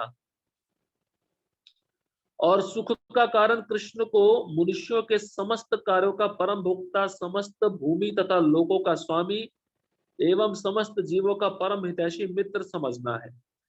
और शांति सूत्र जो आपने पिछले अध्याय का अंतिम श्लोक सुना, उसका भी वर्णन यहाँ पे प्रभुपाद कह रहे हैं। जो व्यक्ति समझ लेता है कृष्ण ही सभी लोगों के महेश्वर हैं, सभी यज्ञों के भोक्ता है और सभी जीवों के सुहृद मित्र हैं, वो वास्तव में सुखी है, वही शांति प्राप्त कर पाता है। तो पूर्ण योगी यह जानता है कि भौतिक प्रकृति के गुणों से प्रभावित बद्ध जीव कृष्ण से अपने संबंध को भूल जाने के कारण 3 प्रकार के भौतिक तापों को भोगता है। और चूंकि कृष्ण भावना भावित व्यक्ति सुखी होता है, इसलिए वह कृष्ण ज्ञान को सर्वत्र वितरित कर देना चाहता है। तो कृष्ण को भूल जाने के कारण ही माया देवी हमको 3 प्रकार के ताप प्रदान करती है। और जो भक्त है कृष्ण के साथ अपना संबंध सतत बनाए रखने के लिए विभिन्न भक्तिमय सेवाओं में संलग्न रहता है और कृष्ण का दिव्य ज्ञान दूसरों को वितरण करना चाहता है। मतलब वह स्वयं तो सुखी है ही, दूसरों को सुखी बनाना चाहता है। इसलिए भगवान अर्जुन को कहते हैं कि सामने वाले का दुख देखकर भक्त का दशा कैसा होता है, दुखी होता है, और सामने वाले को सुखी देखकर उसका मन भी सुखी सुखमय हो जाता है। वह सर्वश्रेष्ठ योगी है क्योंकि वह स्वांतः सुखाय सिद्धि नहीं चाहता। स्वांतः सुखाय मतलब अपना स्वयं का सुख नहीं चाहता। प्रहलाद महाराज को जब नरसिंह भगवान कहे चलो मेरे धाम, तो प्रहलाद महाराज बोले नहीं, मैं अकेला नहीं जाना चाहता। इस संसार के जो मूर्ख योगी है, जो हिमालय पे जाकर केवल अपनी मुक्ति चाहते हैं, मैं वैसा योगी नहीं हूँ। मैं अपने साथ में अनेक भक्तों को आपके धाम में लाना चाहता हूँ। जिस प्रकार से प्रभुपाद जी अपना स्वांतः सुखाय नहीं चाहते थे, 70 साल की आयु में वह वृंदावन छोड़कर पाश्चात्य जगत का जो सबसे भयभीत स्थान है अमेरिका, न्यूयॉर्क, वहां पर गए और वहां पे सबको कृष्ण भक्ति का वितरण किया। तो एक भक्त कभी भी उसके मन में अपना स्वार्थ नहीं होता। स्वांतः सुखाय मतलब अपने सुख का चाह नहीं होता, वो हमेशा दूसरों के सुख की कामना करता है। वह अपने मित्र जीवों से द्वेष नहीं करता। यही है वह अंतर जो एक भगवत भक्त तथा आत्मोन्नति में ही रुचि रखने वाले योगी में होता है। तो देखिए, जो चीज हमको अच्छी मिली है तो हमारी भी इच्छा करनी चाहिए दूसरे को देने के लिए। तो भगवान अर्जुन को यही कह रहे हैं कि पूर्ण योगी वही है जो दूसरे प्राणियों को दुख को देखकर दुखी होता है और दूसरे के सुख को देखकर सुखी होता है। श्लोक क्रमांक 33। अर्जुन उवाच यो अयम योगस्त्वया प्रोक्तः साम्येन मधुसूदन एतस्याहं न पश्यामि चक्लवत्वा स्थितिः स्थिराम्। अर्जुन ने कहा, हे मधुसूदन, आपने जिस योग पद्धति का संक्षेप में वर्णन किया है वह मेरे लिए अव्यवहारिक तथा असहनीय है, क्योंकि मन चंचल तथा अस्थिर है। देखिए, अभी अर्जुन ने यहाँ पर अपना उत्तर दे दिया। अर्जुन ने पूरी तरह से नकार दिया। भगवान ने जो अष्टांग योग पद्धति, ध्यान योग की विधि बताई, अर्जुन कहता है मेरे लिए अव्यवहारिक है, ये प्रैक्टिकल नहीं है, इसको मैं नहीं कर पाऊंगा। क्या कारण क्या है? मेरा मन चंचल और अस्थिर है। आपने जो योग पद्धति बताई है मेरे बस की बात नहीं है, मैं नहीं कर सकता। देखिए अर्जुन, बड़े सोचने वाली बात है, अर्जुन जो भगवान का मित्र है, परम प्रिय मित्र है, भगवान को कभी छोड़ते नहीं है, भगवान के साथ में ही रहता है, वो कह रहा है कि मेरे लिए योग पद्धति मुश्किल है, मैं नहीं कर पाऊंगा। और आपको, अगर आपने महाभारत सुना हो, पढ़ा हो, तो अर्जुन इसी शरीर में स्वर्ग लोक गए थे और वहां पे जाकर उन्होंने इंद्र के समान आसन पर बैठकर वहां पे जाकर योग सिद्धियों को प्राप्त किया था। देवताओं ने उनको आशीर्वाद दिया था। अब अर्जुन जैसा व्यक्ति बोल रहा है मेरे लिए योग पद्धति संभव नहीं है। अर्जुन किसके लिए बोल रहा है? हमारे लिए बोल रहा है, स्वयं के लिए नहीं बोल रहे वो। प्रभुपाद जी तात्पर्य में लिखते हैं, भगवान कृष्ण ने अर्जुन के लिए शुचौ देशे से लेकर योगी परमो मतः तक जिस योग पद्धति का वर्णन किया है उसे अर्जुन अपनी असमर्थता के कारण अस्वीकार कर रहा है। इस कलयुग में सामान्य व्यक्ति के लिए संभव नहीं है कि वह अपना घर छोड़कर किसी पर्वत या जंगल में एकांत स्थान में जाकर योगाभ्यास करे। कारण क्या है? क्योंकि कलयुग में सबसे कम आयु है, अल्पकालिक जीवन के लिए घोर संघर्ष।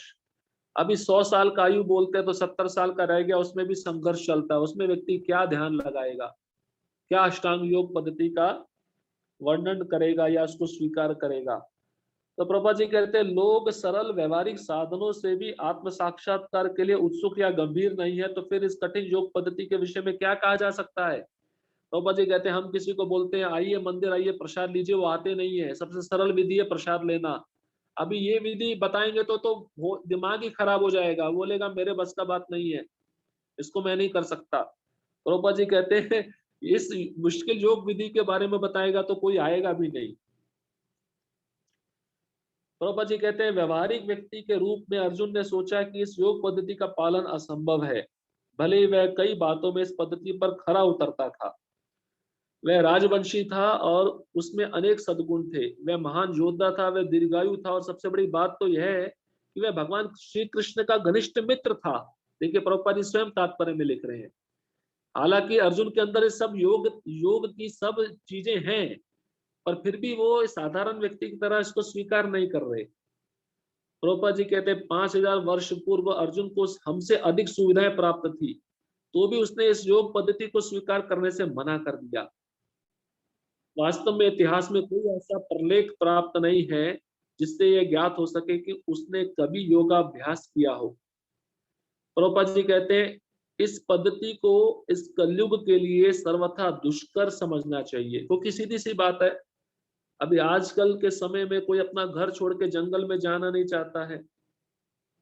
प्रभुपाद जी कहते हैं हाँ, कतिपय विरले व्यक्तियों के लिए यह पद्धति सुगम हो सकती है, किंतु सामान्य जनों के लिए यह असंभव प्रस्ताव है। सामान्य जन मतलब जनरल 99% लोगों के लिए यह अष्टांग योग पद्धति सिद्ध नहीं हो पाएगी। श्लोक क्रमांक 34, चंचलम ही मना कृष्ण प्रमाथि बलवदृढ़म तस्याम निग्रहम मन्ये वायोरिव सुदुष्करम। देखिए अर्जुन अभी क्या कारण बता रहा है। जो हमारी स्थिति है बहुत भयावह स्थिति। अर्जुन कहता है हे कृष्ण, चूंकि मन चंचल, अस्थिर, उच्छृंखल, हठीला तथा अत्यंत बलवान है, अतः मुझे इसे वश में करना वायु को वश में करने से भी अधिक कठिन लगता है। देखिए अर्जुन कह रहा है मन इतना बलवान तथा दुराग्राही है कि कभी कभी यह बुद्धि का उल्लंघन कर देता है। बहुत अच्छा उक्ति दिए है प्रभुपाद जी उसी तात्पर्य में कठोपनिषद से। देखिए समझने का प्रयास करिए। शरीर एक रथ है और इस शरीर में उस रथ पे घोड़े होते हैं। तो घोड़े का है इंद्रिया, घोड़े हैं इंद्रियां। अभी घोड़ों के गले में रस्सी हो गए ना, रींस बोलते हैं, रींस रींस होता है, उसको कहते हैं इंद्रियां हो गई घोड़े, रींस होता है मन। ठीक है। और रींस मन है और उसको खींचने वाला भी कोई चाहिए। ड्राइवर ड्राइवर है बुद्धि, और पैसेंजर है सोल। जो यात्रा करने वाला यात्री वो है आत्मा। अभी विचार करिए, अगर जो ड्राइवर है सशक्त नहीं है, शक्तिशाली नहीं है, अगर उसने लगाम ढीला कर दिया तो क्या होगा? घोड़े तितर बितर होके पूरे रथ को एक गलत दिशा में ले जाकर उसको गड्ढे में गिरा देंगे। वही हमारी अवस्था है इस कलयुग में। हमारी बुद्धि सशक्त नहीं है, हमारा मन बहुत बलवान है, इसलिए मन बुद्धि का सुनता नहीं है। और मन जहां में लेके जाता है, हमारा शरीर रूपी रथ वहीं पे विचरण करता है। मन कहता है कि आज ये खाएंगे तो चलो रेस्टोरेंट में चलते हैं। मन कहता है आज ये सुनेंगे, चलो सिनेमा घर में पिक्चर देख के आते हैं। तो इस प्रकार से वो घोड़े बहुत चंचल है, इंद्रियां बहुत चंचल है। इसलिए बुद्धि को कुशाग्र बनाने के लिए प्रभुपाद के ग्रंथों का अध्ययन करना बहुत जरूरी है, और अपने वरिष्ठों की आज्ञा का पालन करना बहुत जरूरी है। दो चीजें महत्वपूर्ण है। अब जो भक्त, जो साधक, जो योगी ये दो चीजें कर लेगा, प्रभुपाद के पुस्तकों का अध्ययन और अपने वरिष्ठों की आज्ञा का पालन, उसकी बुद्धि इतनी मजबूत हो जाएगी कि वह मन का कभी भी सुनेगा नहीं। तो यहाँ पे अर्जुन स्वयं कह रहा है मेरा मन चंचल है कृष्ण, मैं इस योग पद्धति को स्वीकार नहीं कर सकता। हाँ, मुझे वायु को वश में करने को बोलो, मैं वायु को पकड़ सकता हूँ, मैं मन को नहीं पकड़ सकता। देखिए स्वयं बोल रहे हैं अर्जुन। तो प्रभुपाद जी यही कहते फिर हम हमारे लिए क्या कहा जाए। प्रभुपाद जी यद्यपि उसी तात्पर्य में आगे कहते हैं, यद्यपि बुद्धि को मन का नियंत्रण करना चाहिए, किंतु मन इतना प्रबल तथा हठी है कि इसे अपनी बुद्धि से भी जीत पाना कठिन हो जाता है। जिस प्रकार की अच्छी से अच्छी दवा द्वारा कभी कभी रोग वश में नहीं हो पाता। आपने देखा है कैंसर, कैंसर एक ऐसा रोग है तो बहुत जल्दी से फैलता है। अगर शुरुआत में उसका डिटेंशन हो जाए, पता लग जाए, तो उसको काबू में किया जा सकता है। अगर वो थर्ड फोर्थ स्टेज में चला जाता है तो उसको आप काबू नहीं कर सकते। उसी प्रकार से मन को शुरुआत में नियंत्रण करना चाहिए। अभी कई भक्त होते हैं जब करने बैठते हैं, 15-20 साल हो गए, उन्होंने मन को कभी लाया नहीं कृष्ण के चरण कमलों में, या कृष्ण के नाम पे केंद्रित नहीं किया, तो मन वैसा ही बना रहता है। तो फिर बहुत दिक्कत आता है, क्योंकि मन को ऐसा स्वभाव मिल जाता है। मन सोचता है कि व्यक्ति मेरा सुनता है, मेरा दास है, इसलिए मैं इसको अपने अनुसार ही चलाऊंगा। और जब हम मन का सुनते हैं तो क्या होगा, मन कभी भी हमारे वश में नहीं आएगा। तो प्रभुपाद जी कह रहे हैं ऐसे प्रबल मन को योगाभ्यास द्वारा वश में किया जा सकता है। और कलयुग का योगाभ्यास क्या है, कृष्ण भावनामृत। प्रभुपाद जी कहते हैं अर्जुन के लिए असंभव है, अव्यवहारिक है, तो फिर आधुनिक मनुष्य के संबंध में क्या कहा जाए। मन को वश में रखने का सरलतम उपाय है जिसे भगवान चैतन्य ने सुझाया, यह है समस्त दैन्यता के साथ मोक्ष के लिए हरे कृष्ण महामंत्र का कीर्तन किया जाए।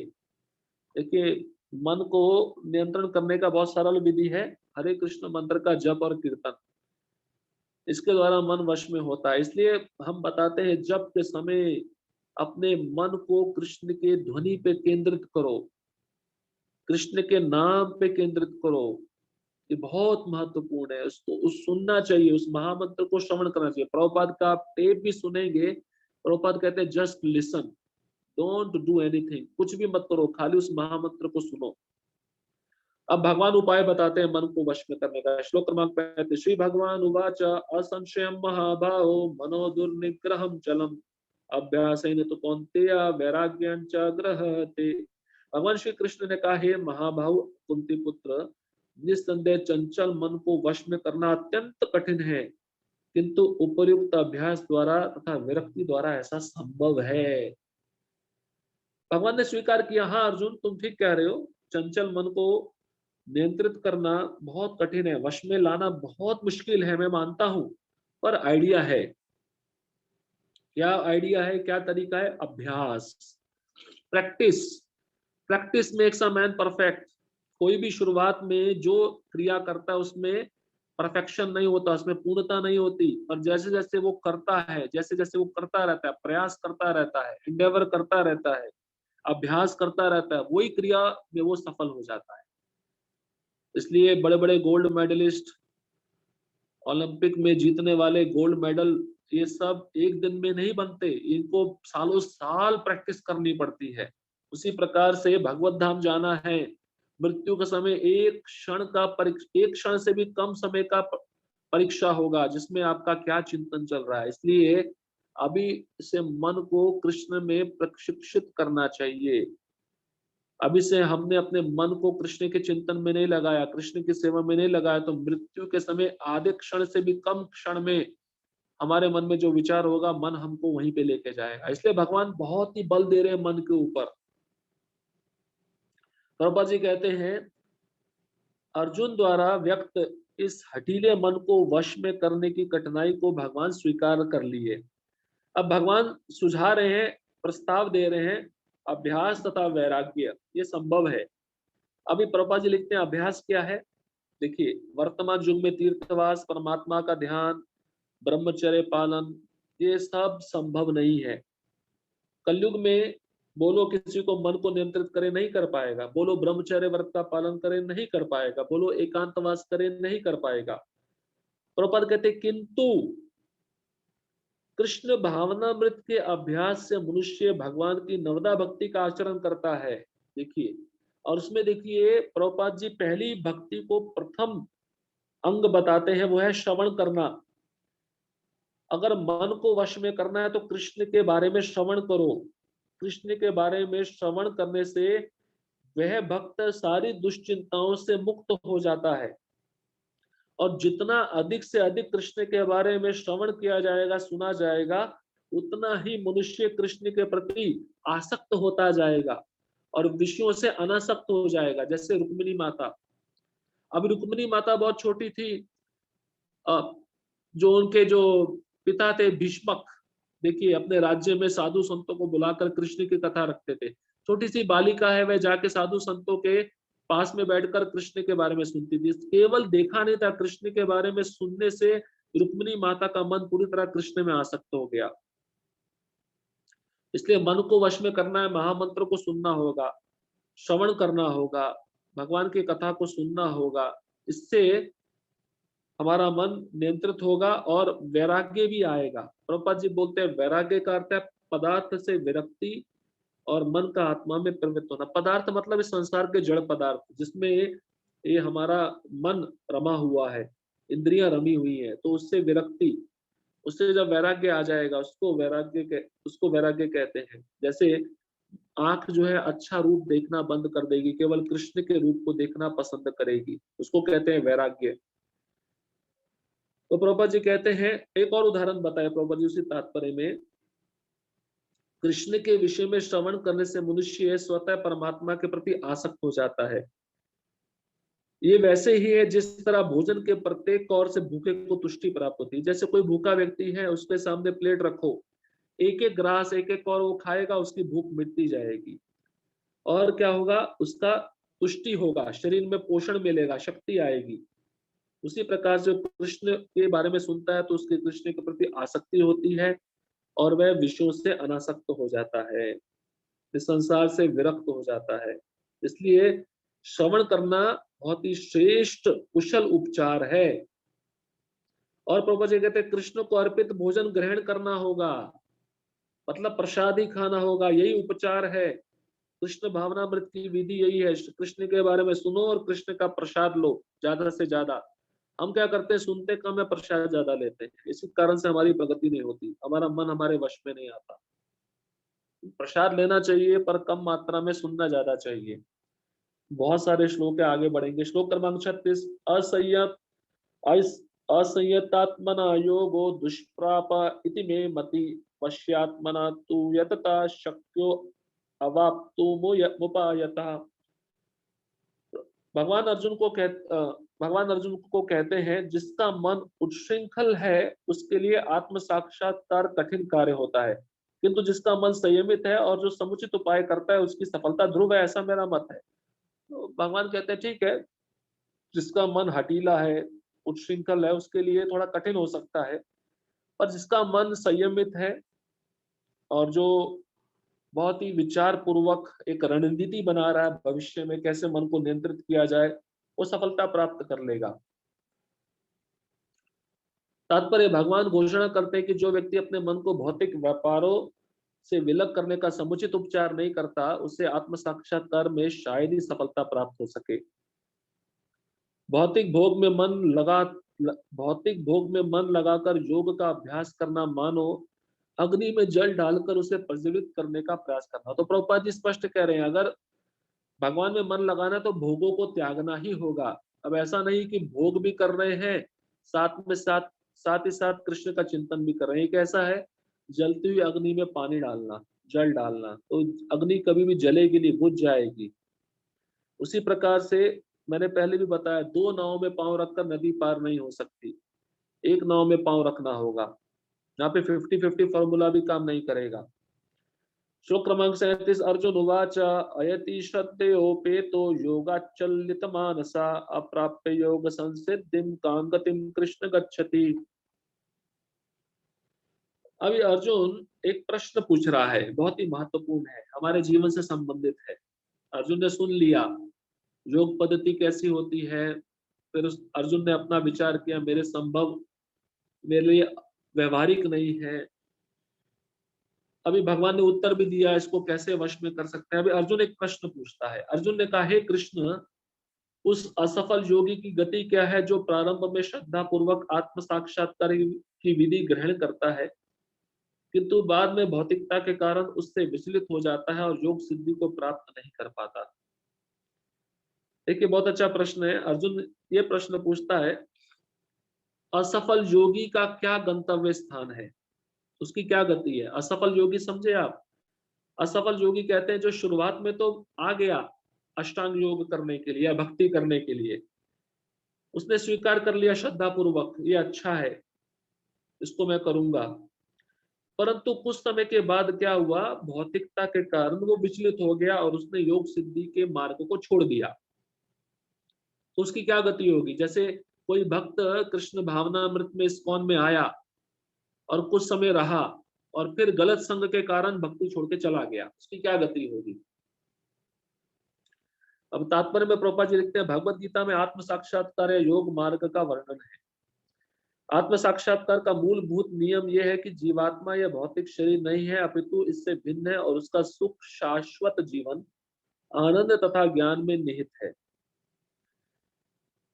अब प्रभुपाद जी उसी तात्पर्य की हम 3 4 5 6 7 8 9 10 11 11वीं पंक्ति पढ़ते हैं। भगवान ने द्वितीय अध्याय में इस पर बल दिया है कि दिव्य मार्ग में थोड़े से प्रयास से भी मोक्ष की महती आशा है। अब प्रभुपाद जी थोड़ा सा हिंट दे रहे हैं, क्लू दे रहे हैं। हाँ, प्रसिद्ध श्लोक है भगवत गीता के दूसरे अध्याय में भगवान कहे हैं कि जो भक्ति मार्ग में जरा सा भी चलता है उसका कभी हास नहीं होता, उसका कभी पतन नहीं होता, वो बड़े से बड़े भय से बचा लिया जाता है। इसका उदाहरण कौन है? अजामिल। अजामिल देखिए, वेश्या का संग किया, वेश्या के द्वारा पुत्रों को उत्पन्न किया, पर भगवान नाम लेने से किस तरह बचा लिया गया। हम्म, ये एक उदाहरण है। इसलिए योगी कभी भी असफल नहीं होता, इसका भगवान आगे उत्तर देंगे। प्रभुपाद जी कहते हैं, भले ही कोई आत्म साक्षात्कार के मार्ग को निष्ठा पूर्वक क्यों ना स्वीकार करे, किंतु ज्ञान की अनुशीलन, विधि तथा अष्टांग योग का अभ्यास इस युग के लिए सामान्यतः बहुत कठिन है। अतः निरंतर प्रयास होने पर भी मनुष्य अनेक कारणों से असफल हो सकता है। पहला कारण तो यह हो सकता है कि मनुष्य इस विधि का पालन करने में पर्याप्त सतर्क न रह पाए। तो प्रभुपाद जी कारण बता रहे हैं कि योगी असफल क्यों होता है, भक्त भक्ति को छोड़कर क्यों चले जाते हैं। यहाँ पे पहला कारण प्रभुपाद जी बताए हैं कि जो विधि विधान होते हैं, नीति नियम होता है, उसका सतर्कता पूर्वक पालन नहीं करते भक्त या योगी, इसलिए उनका पतन हो सकता है। दूसरा है, दिव्य मार्ग का अनुसरण बहुत कुछ माया के ऊपर धावा बोलना जैसा है। सही बात है। अब इन योग को करना मतलब माया के साथ युद्ध करने के बराबर है। तो माया के साथ युद्ध करेंगे तो माया भी तो अपना अस्त्र छोड़ेगी ना। इसलिए भक्त को बहुत सावधान रहना चाहिए। भक्त की जो कमजोरी है माया उसी पे अटैक करती है। भक्त को थोड़ा बहुत पद की लालसा है तो माया उसको पद देती है, पोजीशन देती है, लाभ पूजा प्रतिष्ठा देती है, जिसके कारण वो कृष्ण को भूल जाए या कृष्ण के मार्ग से भटक जाए।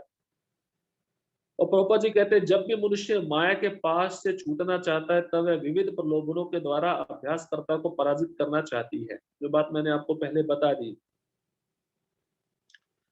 बद्ध जीव पहले से प्रकृति के गुणों द्वारा मोहित रहता है और दिव्य अनुशासनों का पालन करते समय भी उसके पुनः मोहित होने की संभावना बनी रहती है। तो पहले भी माया में थे, हम थोड़े समय के लिए भक्ति में आ गए, हमें ऐसा नहीं सोचना चाहिए कि हम माया से मुक्त हो गए। इसलिए माया कभी भी हम पे आक्रमण कर सकती है। इसलिए यहाँ पे बताते हैं, जो भक्ति के विधि विधान है, अनुशासन है, उसको कड़ाई पूर्वक पालन करना चाहिए। तब वह भक्त, उसके मोहित होने की संभावना बहुत कम हो जाती है। अब अर्जुन एक और प्रश्न पूछते हैं, श्लोक क्रमांक 38। कच्चिन्नो भय विभ्रष्ट छिन्ना ब्रह्म विनश्यति अप्रतिष्ठो महाभावो विमूढ़ो ब्रह्मणा पति। हे महाभाव कृष्ण, क्या ब्रह्म प्राप्ति के मार्ग से भ्रष्ट ऐसा व्यक्ति आध्यात्मिक तथा भौतिक दोनों ही सफलताओं से च्युत नहीं होता और छिन्न भिन्न बादल की भांति विनष्ट नहीं हो जाता, जिसके फल स्वरूप उसके लिए किसी लोक में कोई स्थान नहीं रहता। तो अर्जुन कहता है कि अगर ऐसा असफल योगी जो अपने पद को प्राप्त नहीं कर पाया, तो आध्यात्मिक और भौतिक दोनों दृष्टिकोण से वह सफलता से गिर गया या दोनों में से एक में गिरा, उसकी दशा कैसी है? छिन्न भिन्न बादल, जैसे आपने देखा हो अलग अलग बादल हो और हवा आए, उन बादलों के अलग अलग समूह को उड़ा के लेकर चली जाती है। या तो फिर उस असफल योगी को किसी लोक में स्थान मिलता है या नहीं मिलता है, ये मैं जानना चाहता हूँ। अब प्रभु जी तात्पर्य में लिखते हैं, उन्नति के दो मार्ग हैं। जो भौतिकतावादी लोग होते हैं उनका अध्यात्म में कोई रुचि नहीं, वो केवल आर्थिक विकास करना चाहते हैं, पैसा पैसा पैसा। उनको भौतिक प्रगति में बहुत ज्यादा रुचि होती है। और जब कोई आध्यात्मिक मार्ग को चुनता है तो उसको भौतिक सुख से विरक्त होना पड़ता है। यदि महत्वाकांक्षी ब्रह्मवादी असफल होता है तो वह दोनों ओर से जाता है। दूसरे शब्दों में वह ना तो भौतिक सुख भोग पाता है, ना आध्यात्मिक सफलता ही प्राप्त कर सकता है। उसका कोई स्थान नहीं रहता, वह छिन्न भिन्न बादल के समान होता है। तो प्रभुपाद जी ब्रह्मवादी के बारे में बता रहे हैं, जो भगवान के तेज में लीन होना चाहते हैं। अब भगवान के तेज में लीन होकर वो निष्क्रिय रहना चाहते हैं, अपने अस्तित्व को खोना चाहते हैं। और जीव का स्वभाव है क्रियाशील, तो वहां पे वे अपने को ज्यादा समय नहीं रख पाते, उनका पतन होता है, उनको दोबारा पड़ता है, उनकी दशा छिन्न होती है।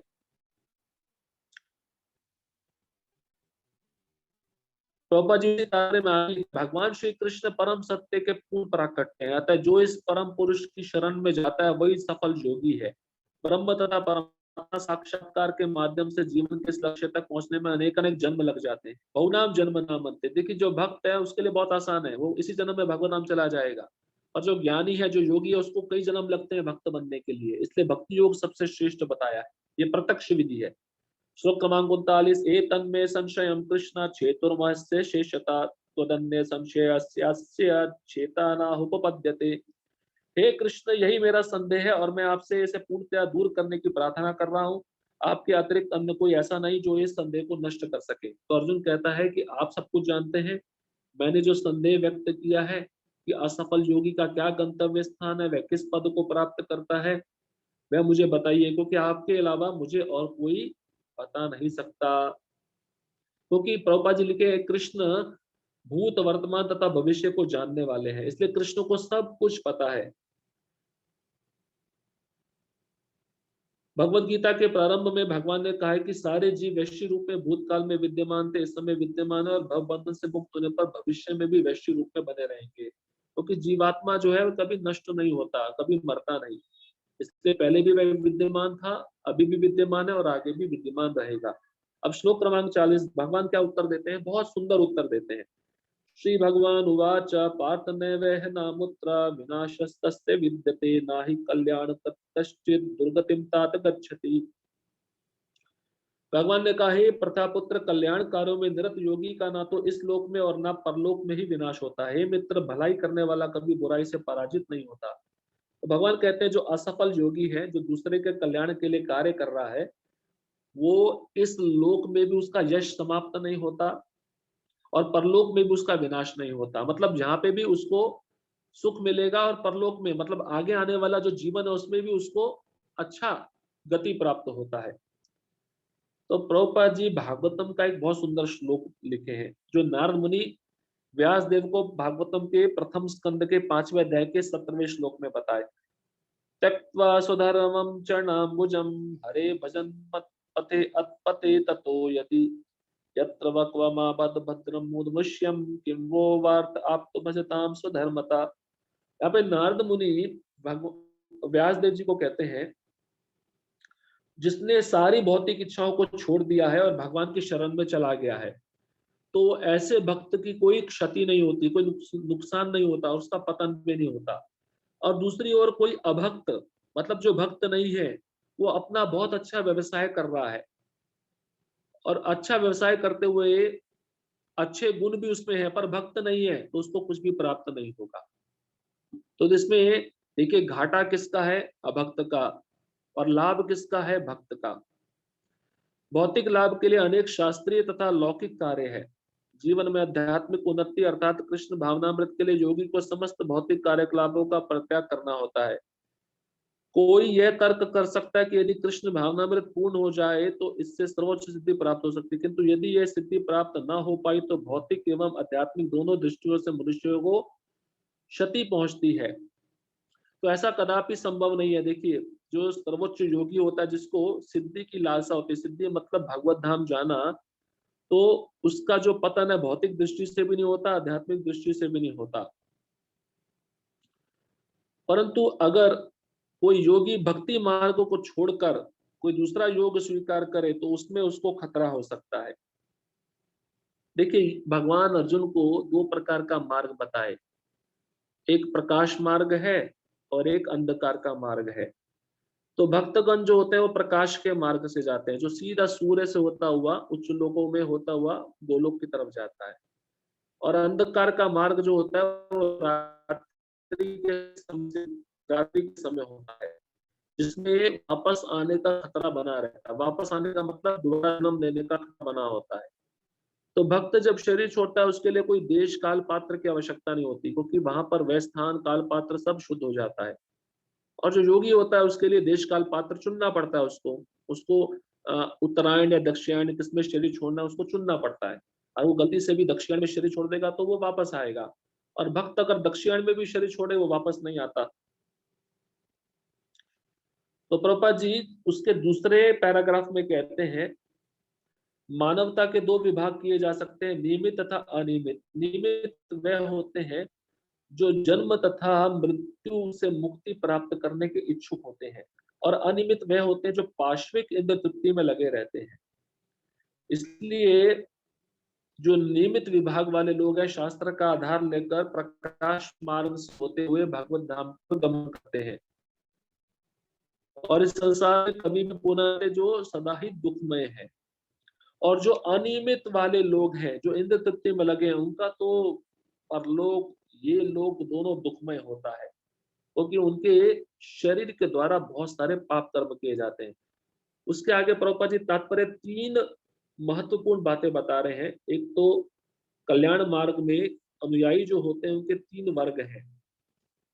भौतिक संपन्नता का उपभोग करने वाले शास्त्रीय विधि विधानों के अनुयायी, मतलब कर्मकांडी।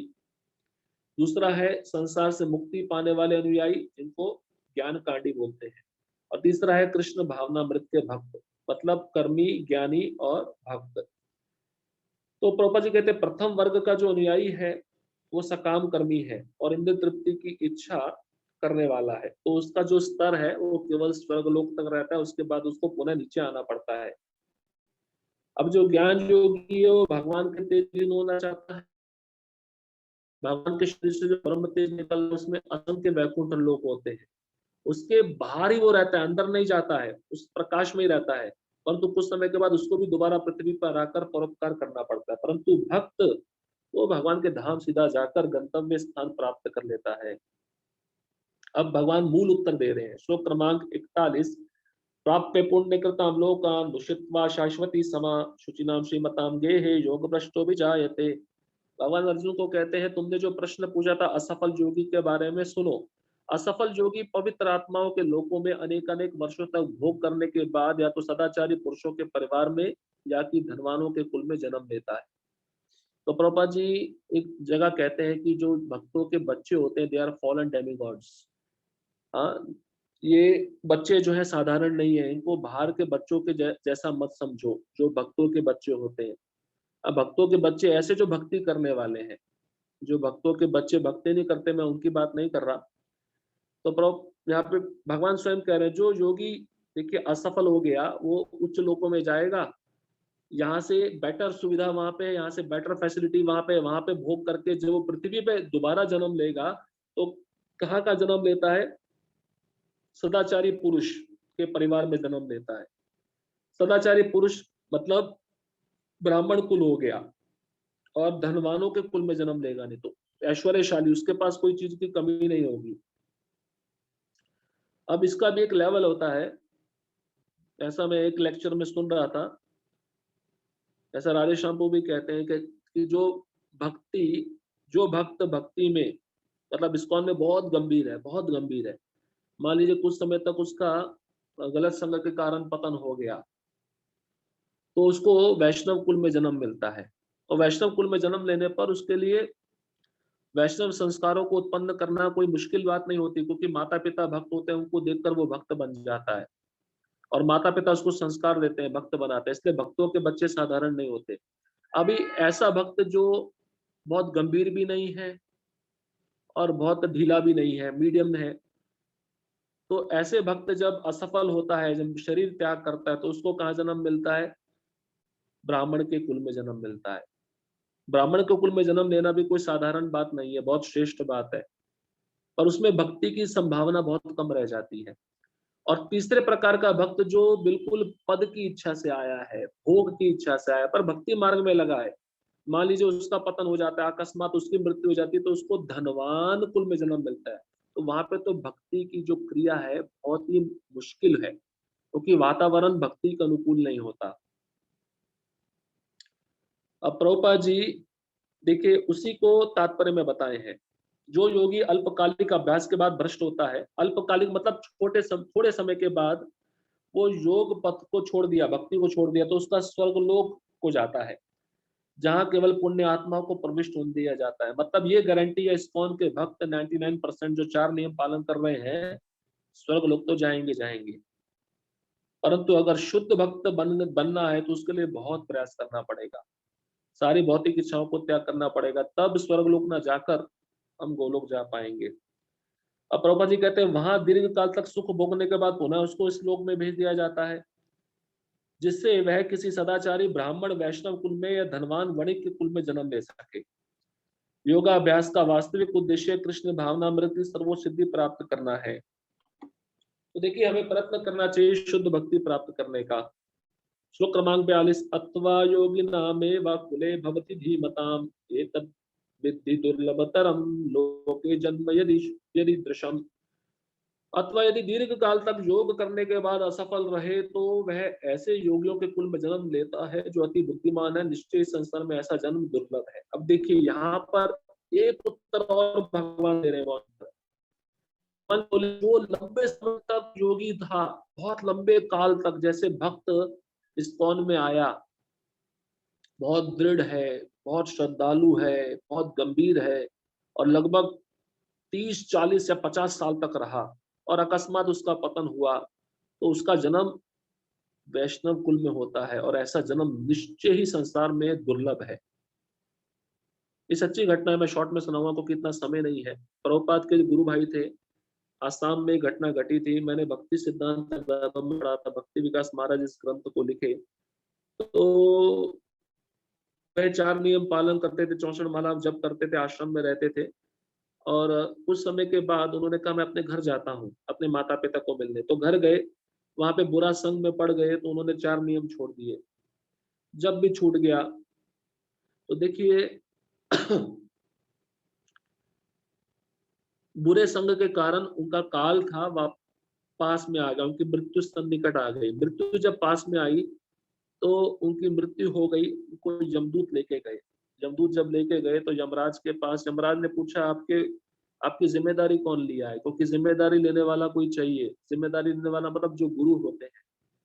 तो उन्होंने अपने गुरु महाराज भक्ति सिद्धांत महाराज का नाम लिया। तो ये नाम सुनते ही यमराज बोले कि गौड़ीय वैष्णव परंपरा में आए हुए भक्तों को मैं स्पर्श भी नहीं कर सकता। आप, उन्होंने अपने यमदूतों को बोला आप इनको वापस भेज दो।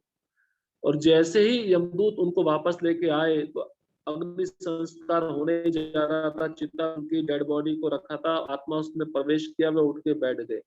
उठ के बैठ गए तो सारे लोग डर के मारे भूत भूत चिल्लाने लगे, भागने लगे। उन्होंने कहा आप मेरे को भूत मत समझो, ये सच्ची घटना मैं आपसे शेयर करना चाहता हूँ। मैं ऐसे इस प्रकार से यमदूत आए थे, मुझे लेकर गए, और जब मैं वहां पे अपने गुरु महाराज का नाम लिया, प्रभुपाद का नाम लिया, उस समय भक्ति सिद्धांत महाराज को भी प्रभुपाद कहते थे, तो उन्होंने मुझे छोड़ दिया।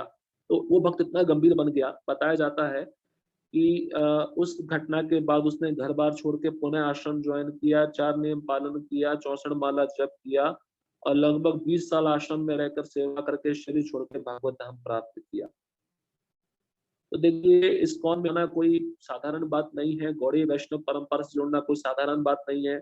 इसलिए भक्त जो होते हैं ना, उनको भक्ति कभी भी छोड़नी नहीं चाहिए। यहाँ पे भगवान प्रमाण दे रहे हैं, लंबे समय तक भी वह असफल योगी वैष्णव कुल में जन्म लेता है। श्लोक क्रमांक 43, तत्र तम बुद्धि संयोगम लभते पौर्वदेहिकम यत्ते च ततो भूय संसिद्ध को कुरुनंदन। हे कुरुनंदन, ऐसा जन्म पाकर वह अपने पूर्व जन्म की दैवी चेतना को पुनः प्राप्त करता है, और पूर्ण सफलता प्राप्त करने के उद्देश्य से वह आगे उन्नति करने का प्रयास करता है। तो देखिए यहाँ पर फिर उसको भगवान कंटिन्यू कर रहे हैं। असफल योगी जो दीर्घ काल तक रहा है, उसका एक और लक्षण बता रहे हैं कि जब वह वैष्णव कुल में जन्म लेता है तो पूर्व जन्म की दैवी चेतना को वह पुनः जागृत कर लेता है, क्योंकि वैष्णव संस्कार उसके मन में होते हैं। उसको जागृत करके वह आगे भक्ति में और प्रयास करता है, उन्नति करता है। अब प्रभुपाद जी उसी तात्पर्य में राजा भरत का उदाहरण दे रहे हैं, जिनको तीसरा जन्म जड़ भरत का मिला, और उन्होंने पूर्व दिव्य चेतना पुनः प्राप्त की।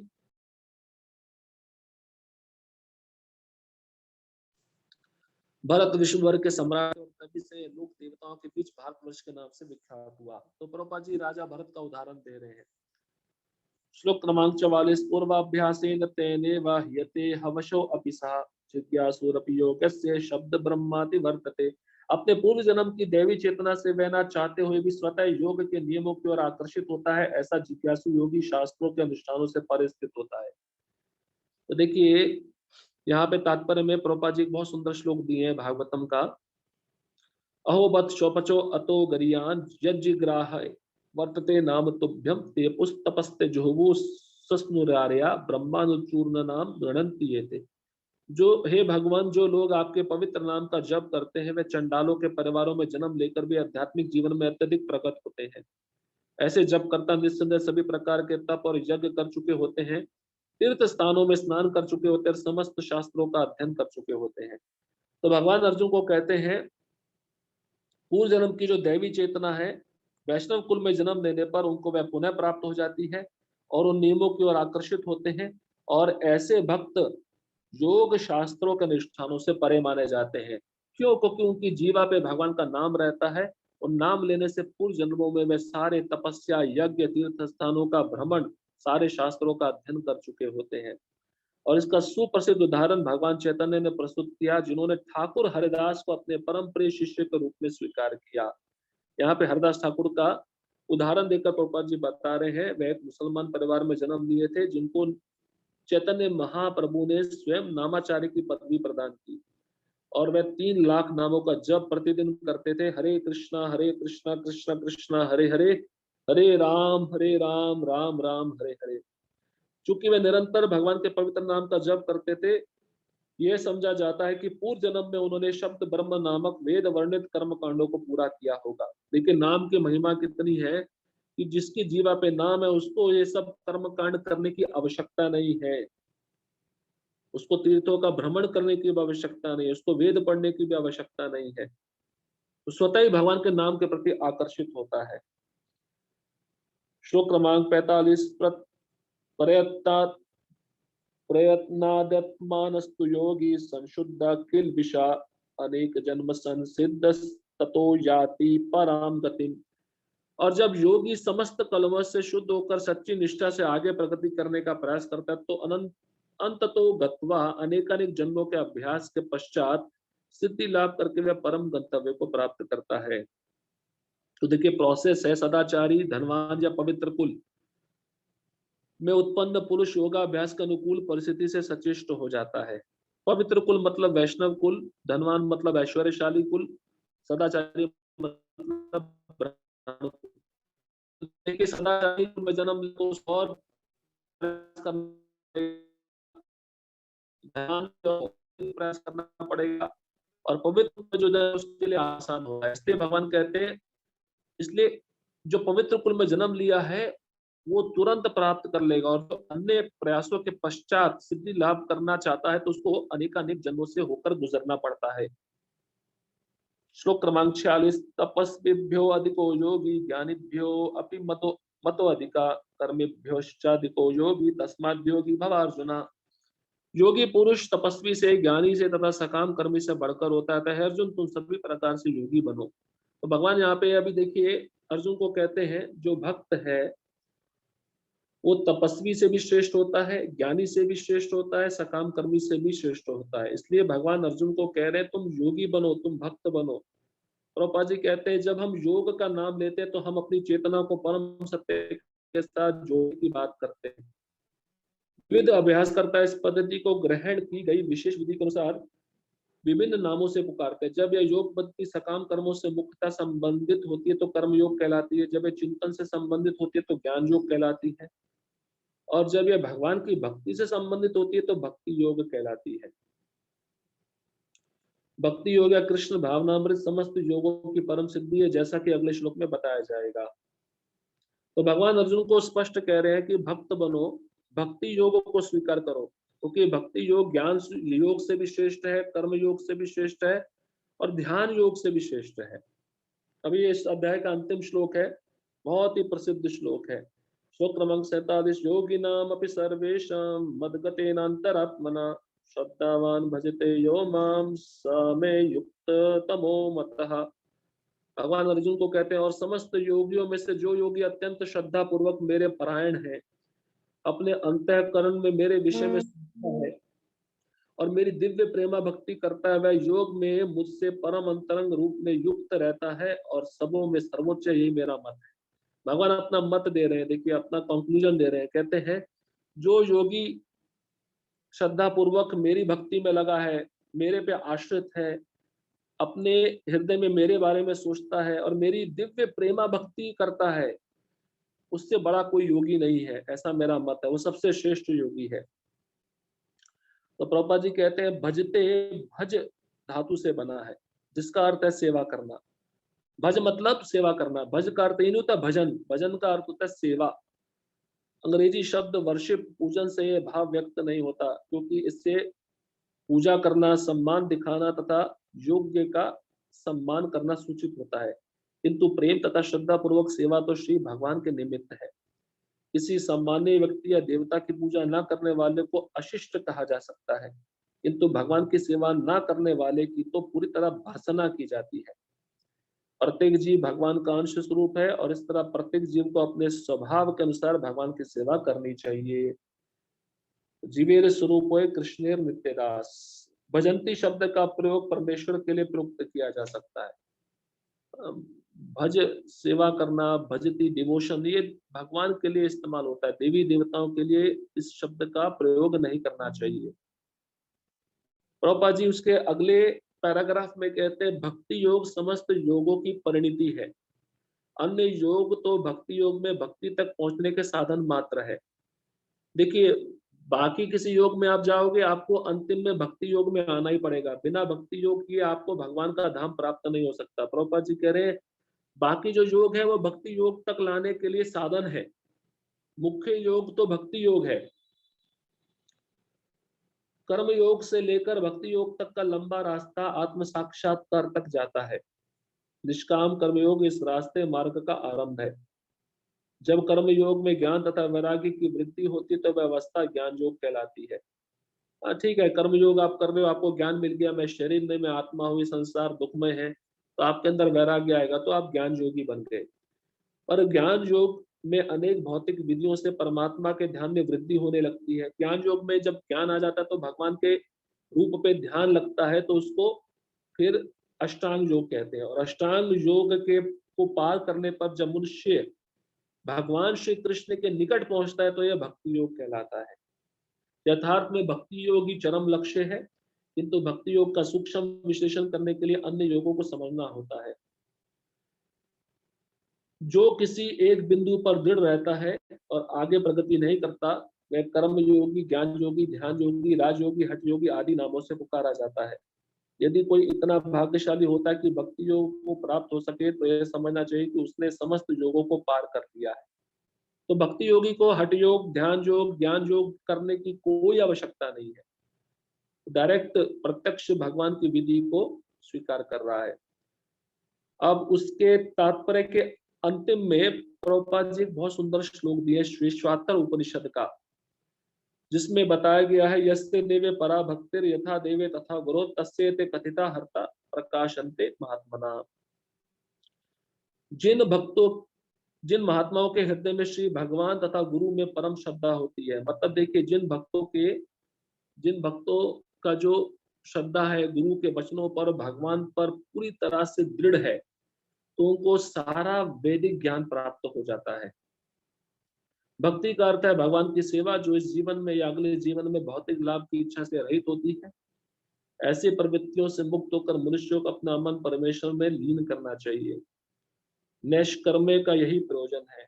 ये सभी कुछ ऐसे साधन हैं जिनसे योग की परम संसिद्धिमय अवस्था भक्ति या कृष्ण भावना मृत को संपन्न किया जा सकता है। हरे कृष्णा कृष्ण कृष्णा हरे हरे, हरे राम राम राम हरे हरे। सभी भक्तों का धन्यवाद। शांति पूर्वक ध्यान पूर्वक आप सबने श्रवण किया और मैं पंडापुर इंस्टीट्यूट फॉर हायर एजुकेशन को धन्यवाद देता हूँ कि उन्होंने मुझे एक मौका दिया।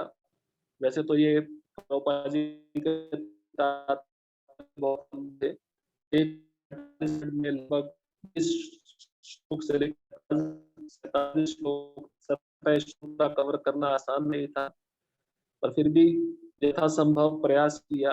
जैसा मैंने सुना था वैसा बताने का कोशिश किया। कुछ त्रुटि रह गई तो क्षमा करिए और आशा करता हूँ कि आप सभी मुझे पुनः पुनः सेवा करने का एक अवसर और प्रदान करेंगे।